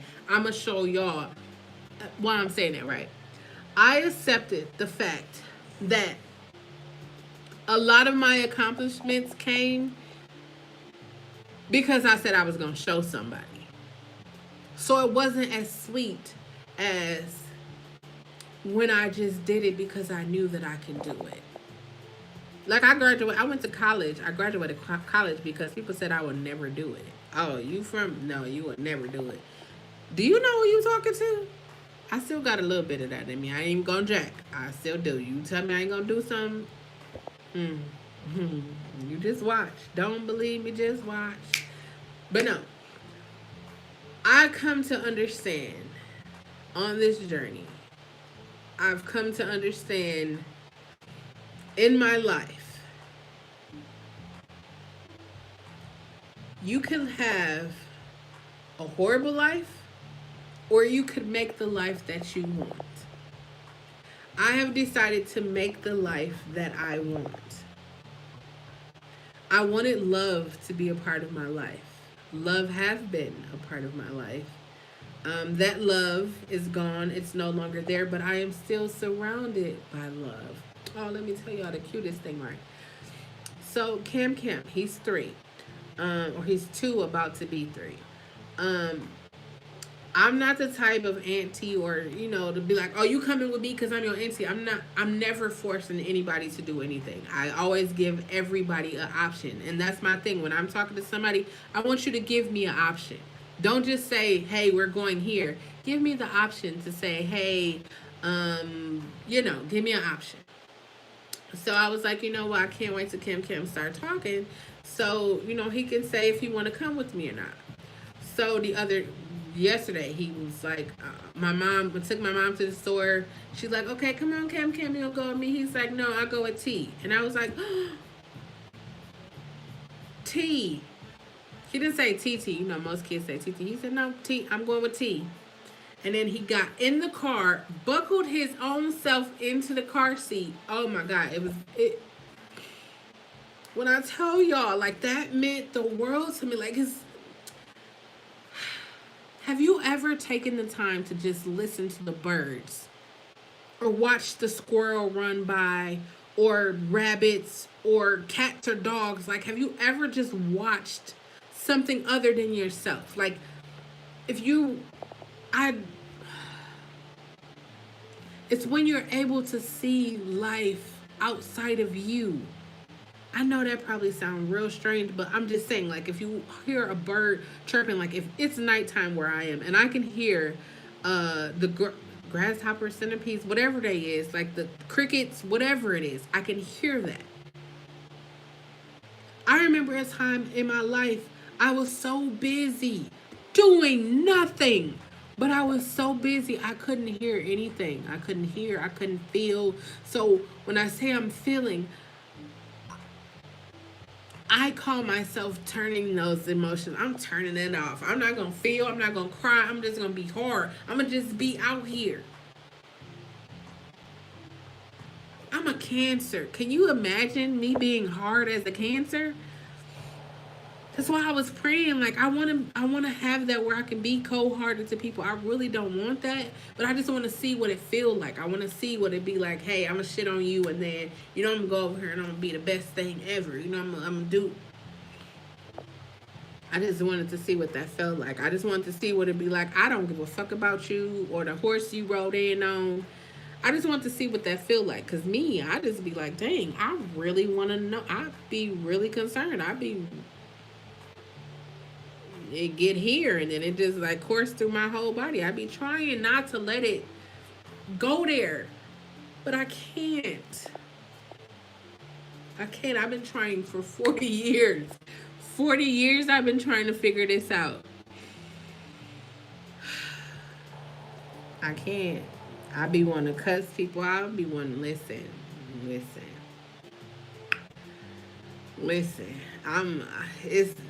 It's one person on my hit list. I got a hit list. I don't even got a hit list, but it's one person I definitely know that I have to say something to. I don't really have to say something to them, but I feel like I will feel better if I said something to them, knowing that I'm not going to feel better. But I'm accepting the fact that I need to. I really don't need to, but I need to tell this person what I have to say to them. I have to. It's going to happen. And I know that when it happens, it's going to be a trickle effect. And I'm going to be okay. Do y'all see how that's how I know it needs to happen. It has to happen. It's going to happen. The universe, somebody is going to make it happen. And when it does, honey, I'm definitely going to tell y'all about it. Because y'all on the journey with me. Y'all here. Y'all are here, and breakups are hard, and I am making it through. It's not as as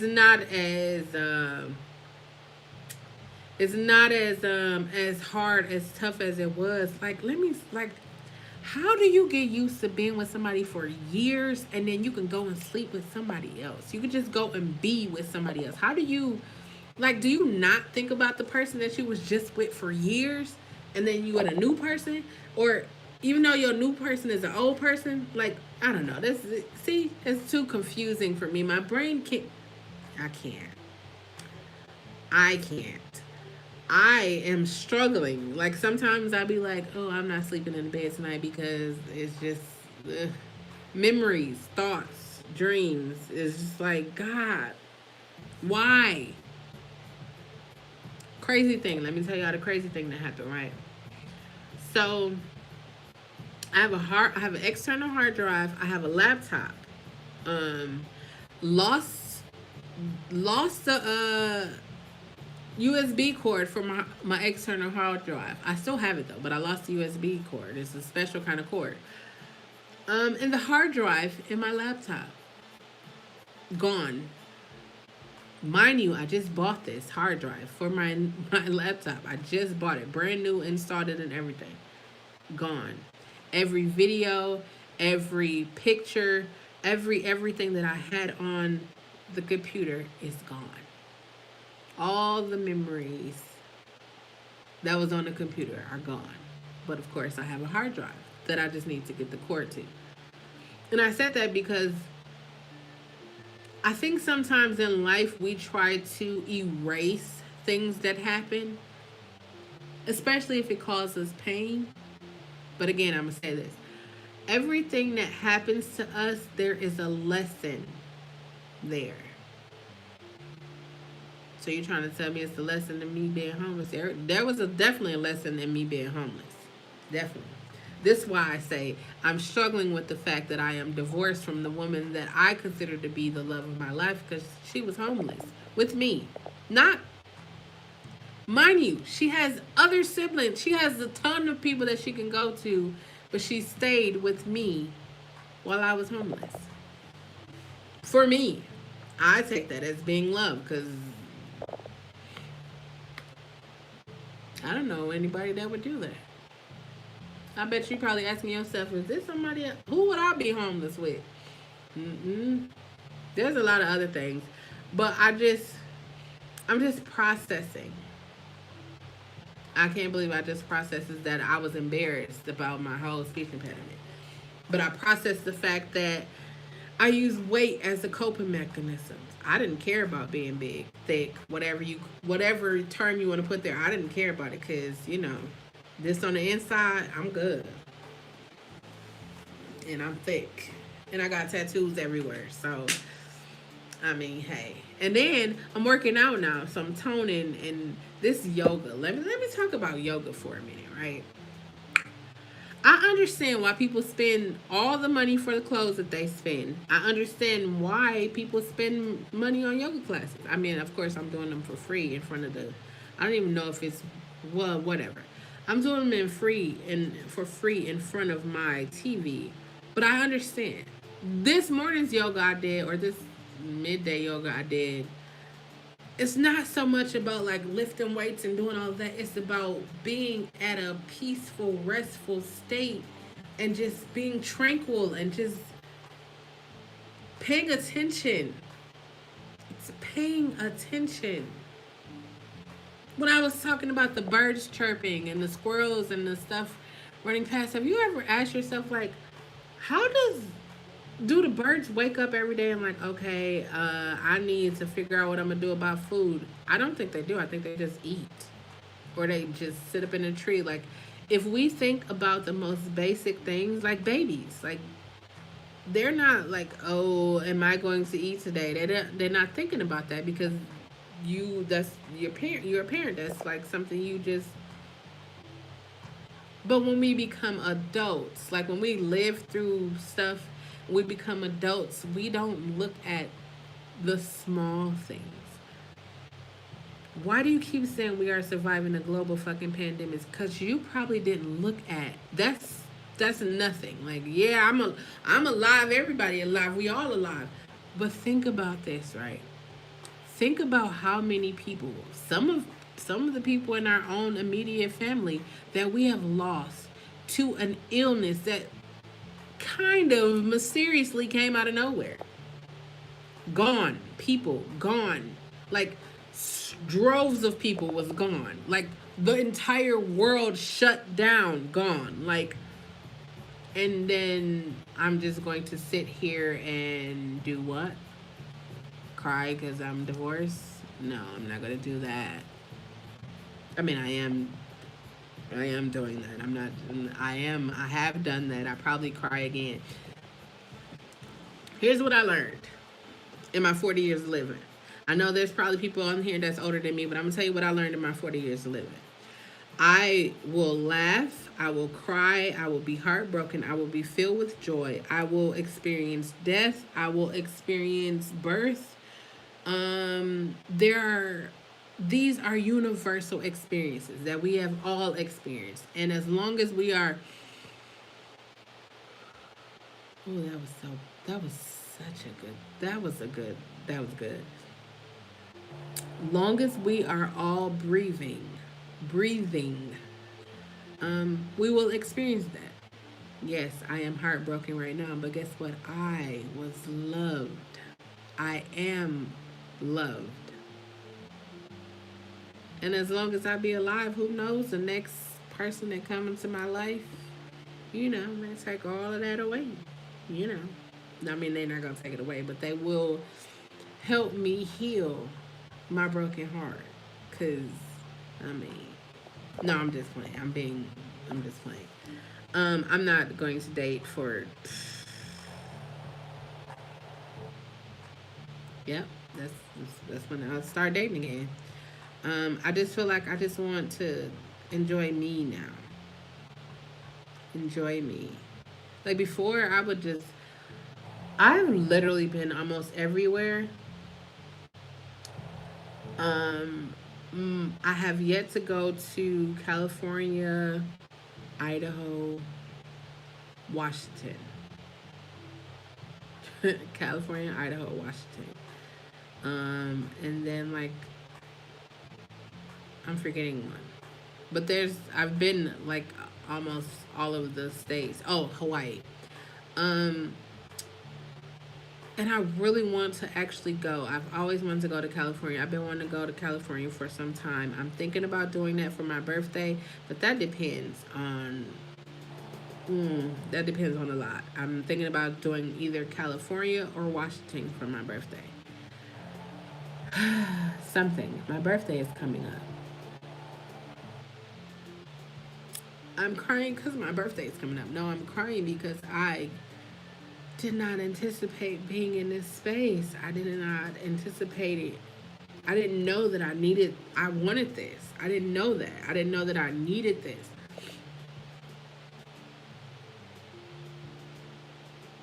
I didn't know. And it feels so invigorating. It feels so, I'm trying to put a word on it. I don't even know. It just feels peaceful.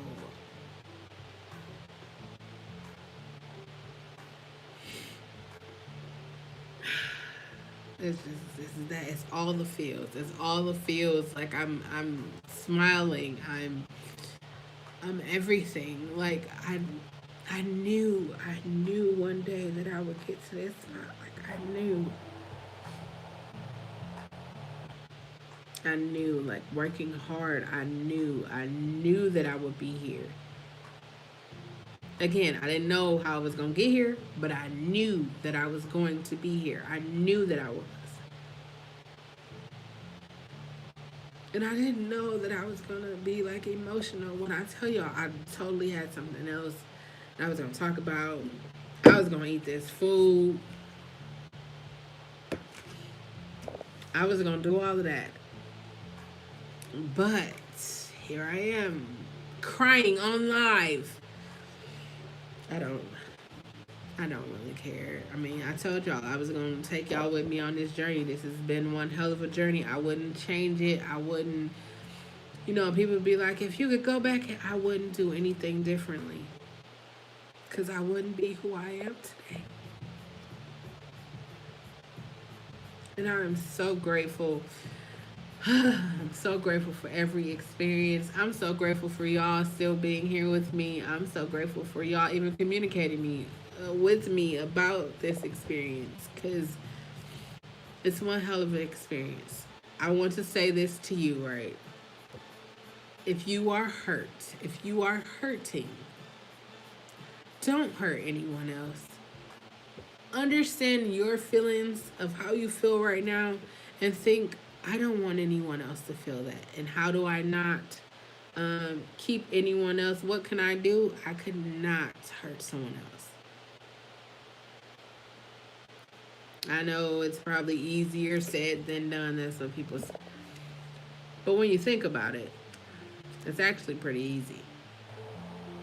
I don't want anybody to lie to me, so I'm not going to lie to you. I'm sorry to hear that. Praying for better days.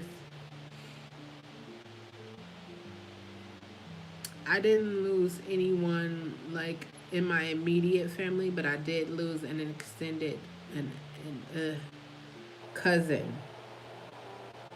I lost a cousin.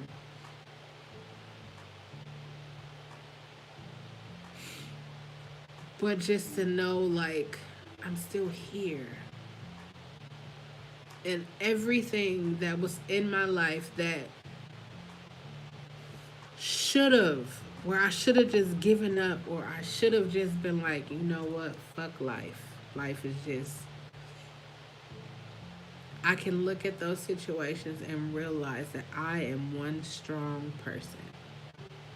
I never signed up for being strong, but I'm just a strong person.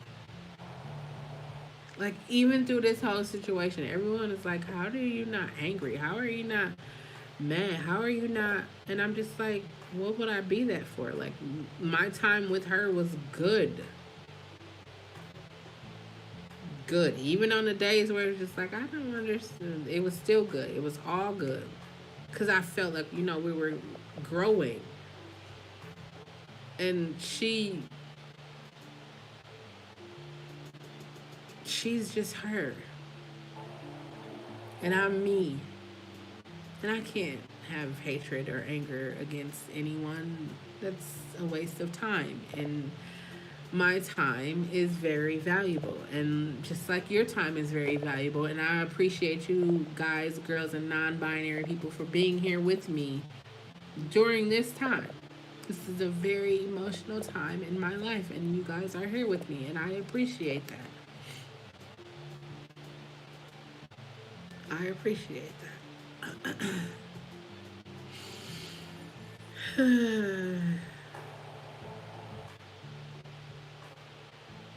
If you don't take anything, if you take anything from what I said in this whole entire time, accept who you are, accept where you are.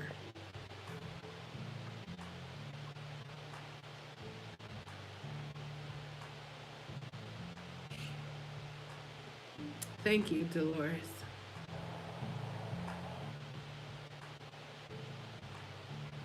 I'm so glad I accepted where I am. I when I got up this morning, like I literally, like, y'all don't know me, but I'm gonna tell y'all about me. When I do deep cleanses. Like, you probably, I grew up in a household they was cleaning. Like, have you ever washed a basin board? Do you know what a basin board is? Like, yeah, we used to do those kind of cleaning. So this morning I got up and I did a deep clean. Like, I clean up, but I haven't did a deep clean since September. But I did a deep clean today, and I opened up all my windows and I just let the air, and I smudged and all of that stuff, and I felt lighter. I felt that. And then I got that phone call, and I'm just like, this is like some real, when I tell y'all, like, some real, I cannot believe this is happening type stuff has been happening to me. I just, whew, I can't, I can't. I be trying to use my words, and my words is like, I can't. I just got tears, and they're not sad tears. Some of them are, but they're not all sad tears. They're happy tears. They're grateful tears. There's like, I cannot believe this is actually happening to me right now. Tears. I'm excited. I'm looking forward to. I'm looking forward to whatever else is coming. I remember, like, I would be afraid of like, I would be afraid. We are all afraid of the unknown. Now I'm just like, hey, I mean, there's nothing life can literally throw at me, and I'm not, I wouldn't be like, okay, let's get it in. I mean, I can look back 40 years and just be like, I survived. Hmm. I survived things that no one on earth should ever have to survive. I survived them. I am here. I'm talking to you. I told y'all, 18, I was not supposed to walk or ever talk again. But I walk and I talk. but a slight speech impediment and a slight little, drag over my leg, and but I'm walking. I could not be walking. I could be have a wheelchair. I could literally still be paralyzed on the right side of my body. I could, but I'm not. So I'm grateful for that. I I usually wouldn't push myself too hard when it came to exercises because I was protective of, here we go again with me trying to protect myself. I was protective of my right side because it's not as strong as my left side.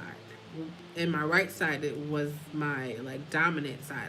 I can use both hands. I'm like ambidextrous. I don't know what you call it, but I can do both of them. And as I'm doing these exercises and yoga, and I'm just like, no, I'm going 110%. No, you can only go 100, but I'm giving it my all. And the more I give it my all, the stronger I understand that this side is. So now I'm like almost balanced, and it's great.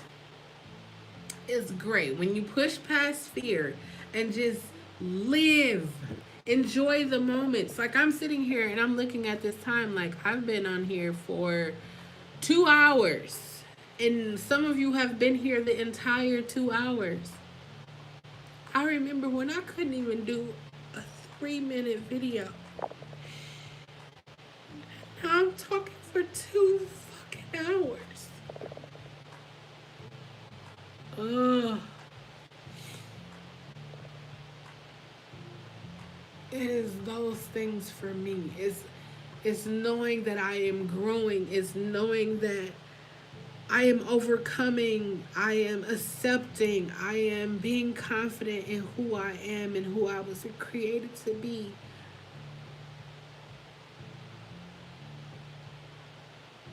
It's that.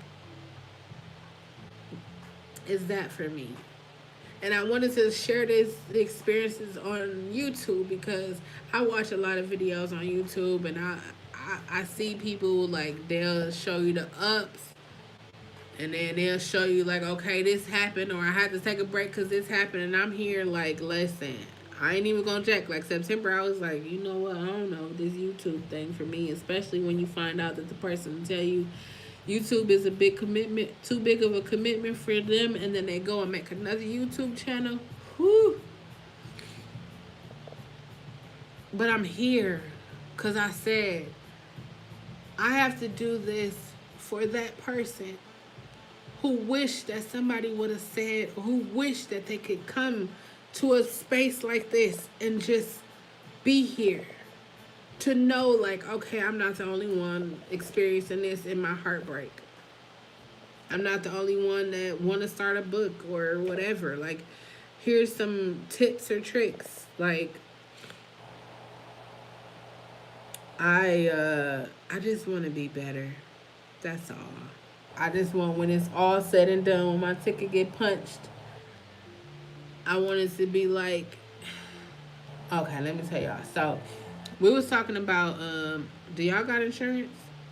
You got insurance, you should have insurance. So we was talking about insurance, like, and I was just like, okay, so I'm supposed to pay all this money a month or years, or I could pay it in advance. But what if I don't pass away in that time, right? What happened to all my money that I gave these people? And so my mom was like, oh, well, you just paying it up, and then you could just, and I was like, now I'm gonna tell y'all what I'm gonna do. I'm gonna go over here and pay this funeral people. I'm gonna pay them. So while I'm spending all these thousands of dollars paying for these years and nothing happened, hey, I'm gonna go pay them so that at the end of the day, y'all could just, I'm going to be cremated. That's my wishes. I'm telling y'all, that's my wishes, to be cremated. Y'all can do whatever. I'm gonna be cremated. Y'all gonna do whatever. I don't want to have no big service. I don't want to do none of that. So my mom was like, what you mean? My brother said, now this is why I love brothers. I'm the only girl. This is my brother. My brother said, these people ain't gonna be coming to my house talk about how much they loved you and do all that. Y'all ever been to a funeral and seen people just, they didn't like them people. You know. You know. You could tell the ones who really didn't.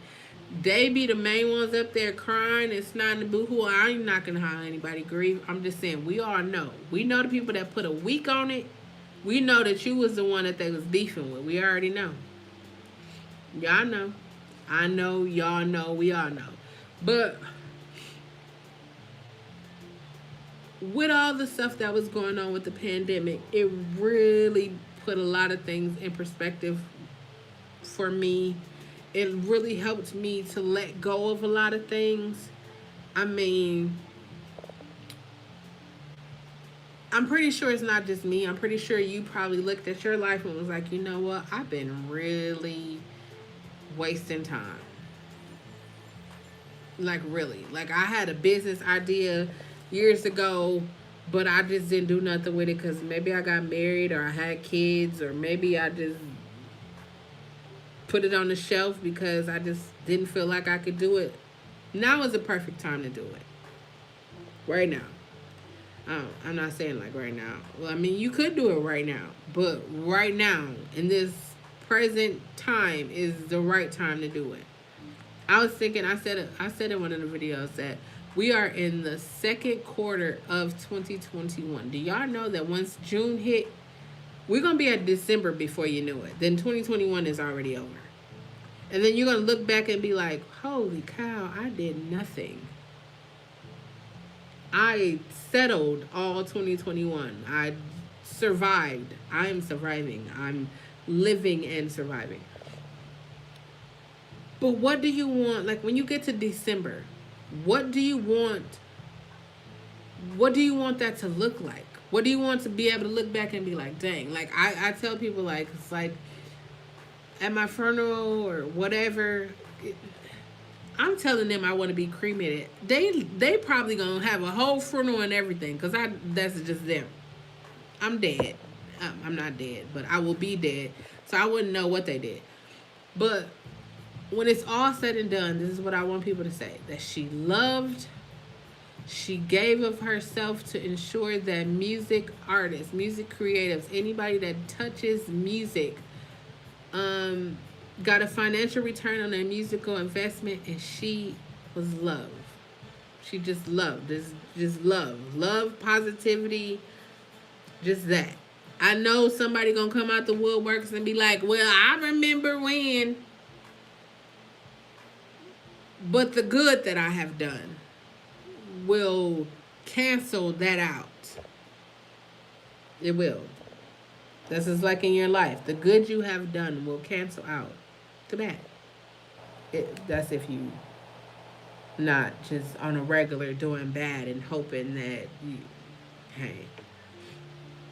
No, I do good. I when I say I wake up in the morning, I meditate. Um, I have the chakras, the songs or the music. I light my candles. I do that, and I work out.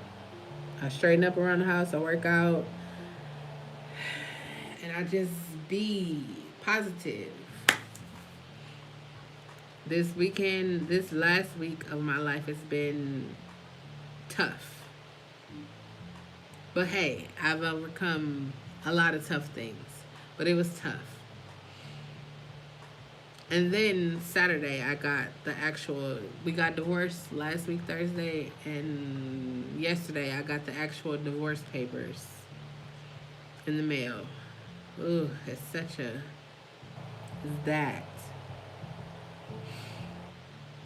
It's that. But hey, such is life. I am here. I am still breathing. I did not die. I have the opportunity to live and love again. Won't be for a long time, but it'll happen. Especially with little Cam. I could just hang out with Cam, Kira, Jamela, Lil Mel, Teo, Bobo. Oh, Bobo is so cute. She about to be one. Bobo's a Cancer too. She's just learning how to walk. Well, she knew how to walk, but she's walking now. This is my wrap up music, just in case y'all was like, what happens in music? This is my wrap up music. I mean, I've been on here for 2 hours. I'm not trying to keep y'all. I'm not trying to be greedy with y'all time. I appreciate that. Like I said, I did not plan to be here crying and snotting and all that stuff. I planned to eat my food that I cooked, especially for this dinner and convo. Let me just get, hold on. Something. It's dinner and convo. I made jerk pasta. Oh, it's hot.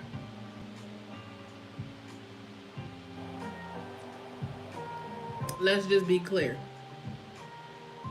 It's a good water.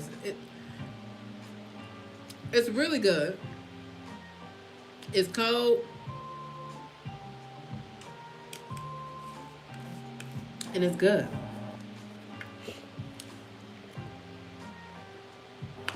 A young man, a gentleman I went to college with.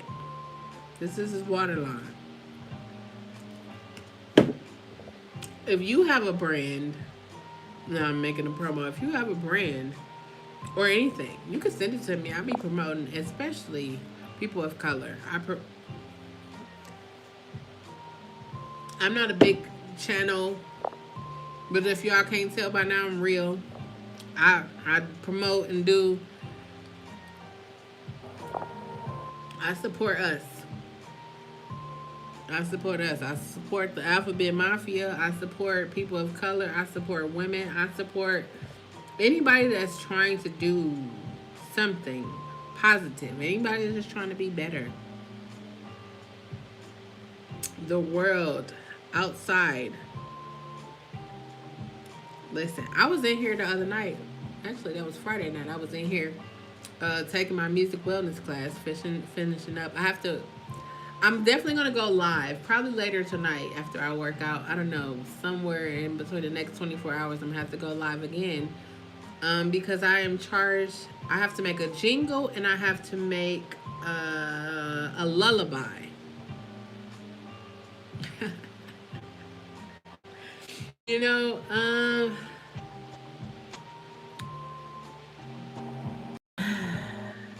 sorry. Thank you, Dolores, for that. I is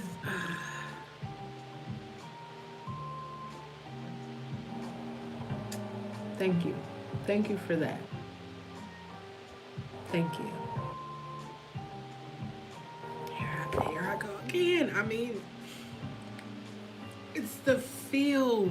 Like, if you ever was like, I'm gonna turn it off. I'm not gonna cry. I'm not gonna be emotional. Nobody gonna ever see me cry. Someone said to me, they said, you shouldn't be on video crying, or you shouldn't be going live and crying because people gonna think you weak. I want you to think I'm weak.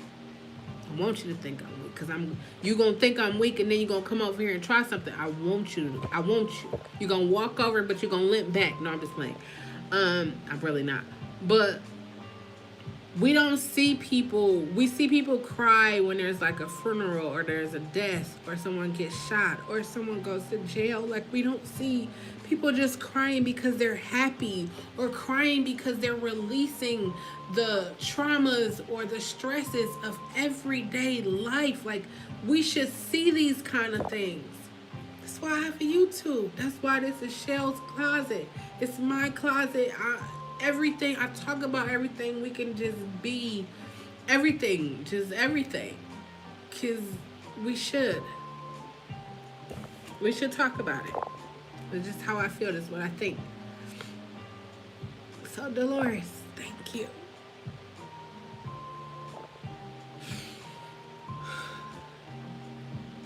My mom is texting me to come and get food, and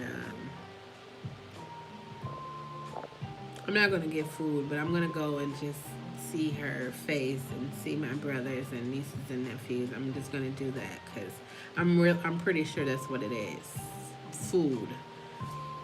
I really appreciate y'all for being here for the 2 hours that I've held you.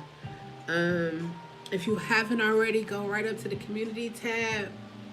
and vote for a song from 2007. If you don't know, on Saturday nights, I do like a karaoke type thing. Like post songs, you guys pick a song, and I sing them. I haven't sung or recorded music in forever, and I'm working my way back up to it. I have been charged with recording an EP, and that's something I plan to do this year, in addition to all of the other things that I'm doing. So I am building that courage. I am building that so that I can do that. If you watched this week, was it this week? Yeah, this week I created 2 tracks, 2 songs, just ideas. But I feel that. I feel like I'm in a creative space. I feel like I'm in a space to grow. Like, that's what I feel. I feel better. I'm drinking these juices. I'm eating today. Tomorrow I'm starting a juice. I'm just gonna do nothing but juice. No more food. I'm just going to juice. Like I have 1 meal a day.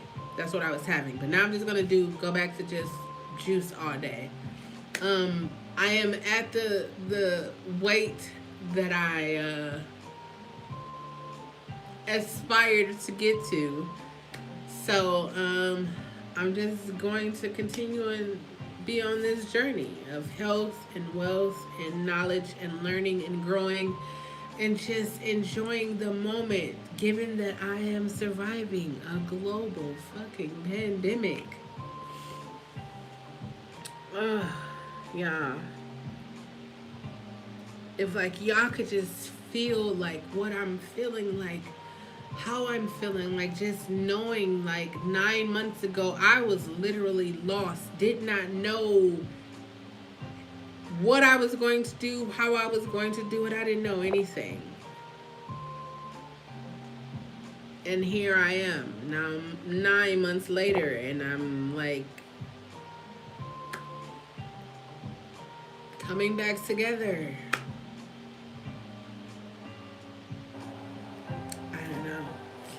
But remember, it is important for you to use your words. It is the only way that anyone will ever know what you are feeling and what you are thinking. And I will never let a video or a live or any time that you see my beautiful face go and not tell you to love yourself. Know yourself. Trust yourself. The little voice in the back of your head, or the loud voice in the back of your head that be telling you what you should and should not do, and you ignore it and you say, oh, I should have followed my first mind. Trust that. And just be yourself. If anyone who has ever said I love you cannot love, accept, acknowledge, or appreciate you for just being you, you do not need them. We are at a time in our life where we have to find the confidence within ourselves, where we have to love ourselves and live our best lives. You know what time it is. If you don't know what time it is, I suggest that you watch the Finger Sweetie, because they will tell you. Until I go live a little later and work out and probably make some music, I don't know. I know I'm working out tonight.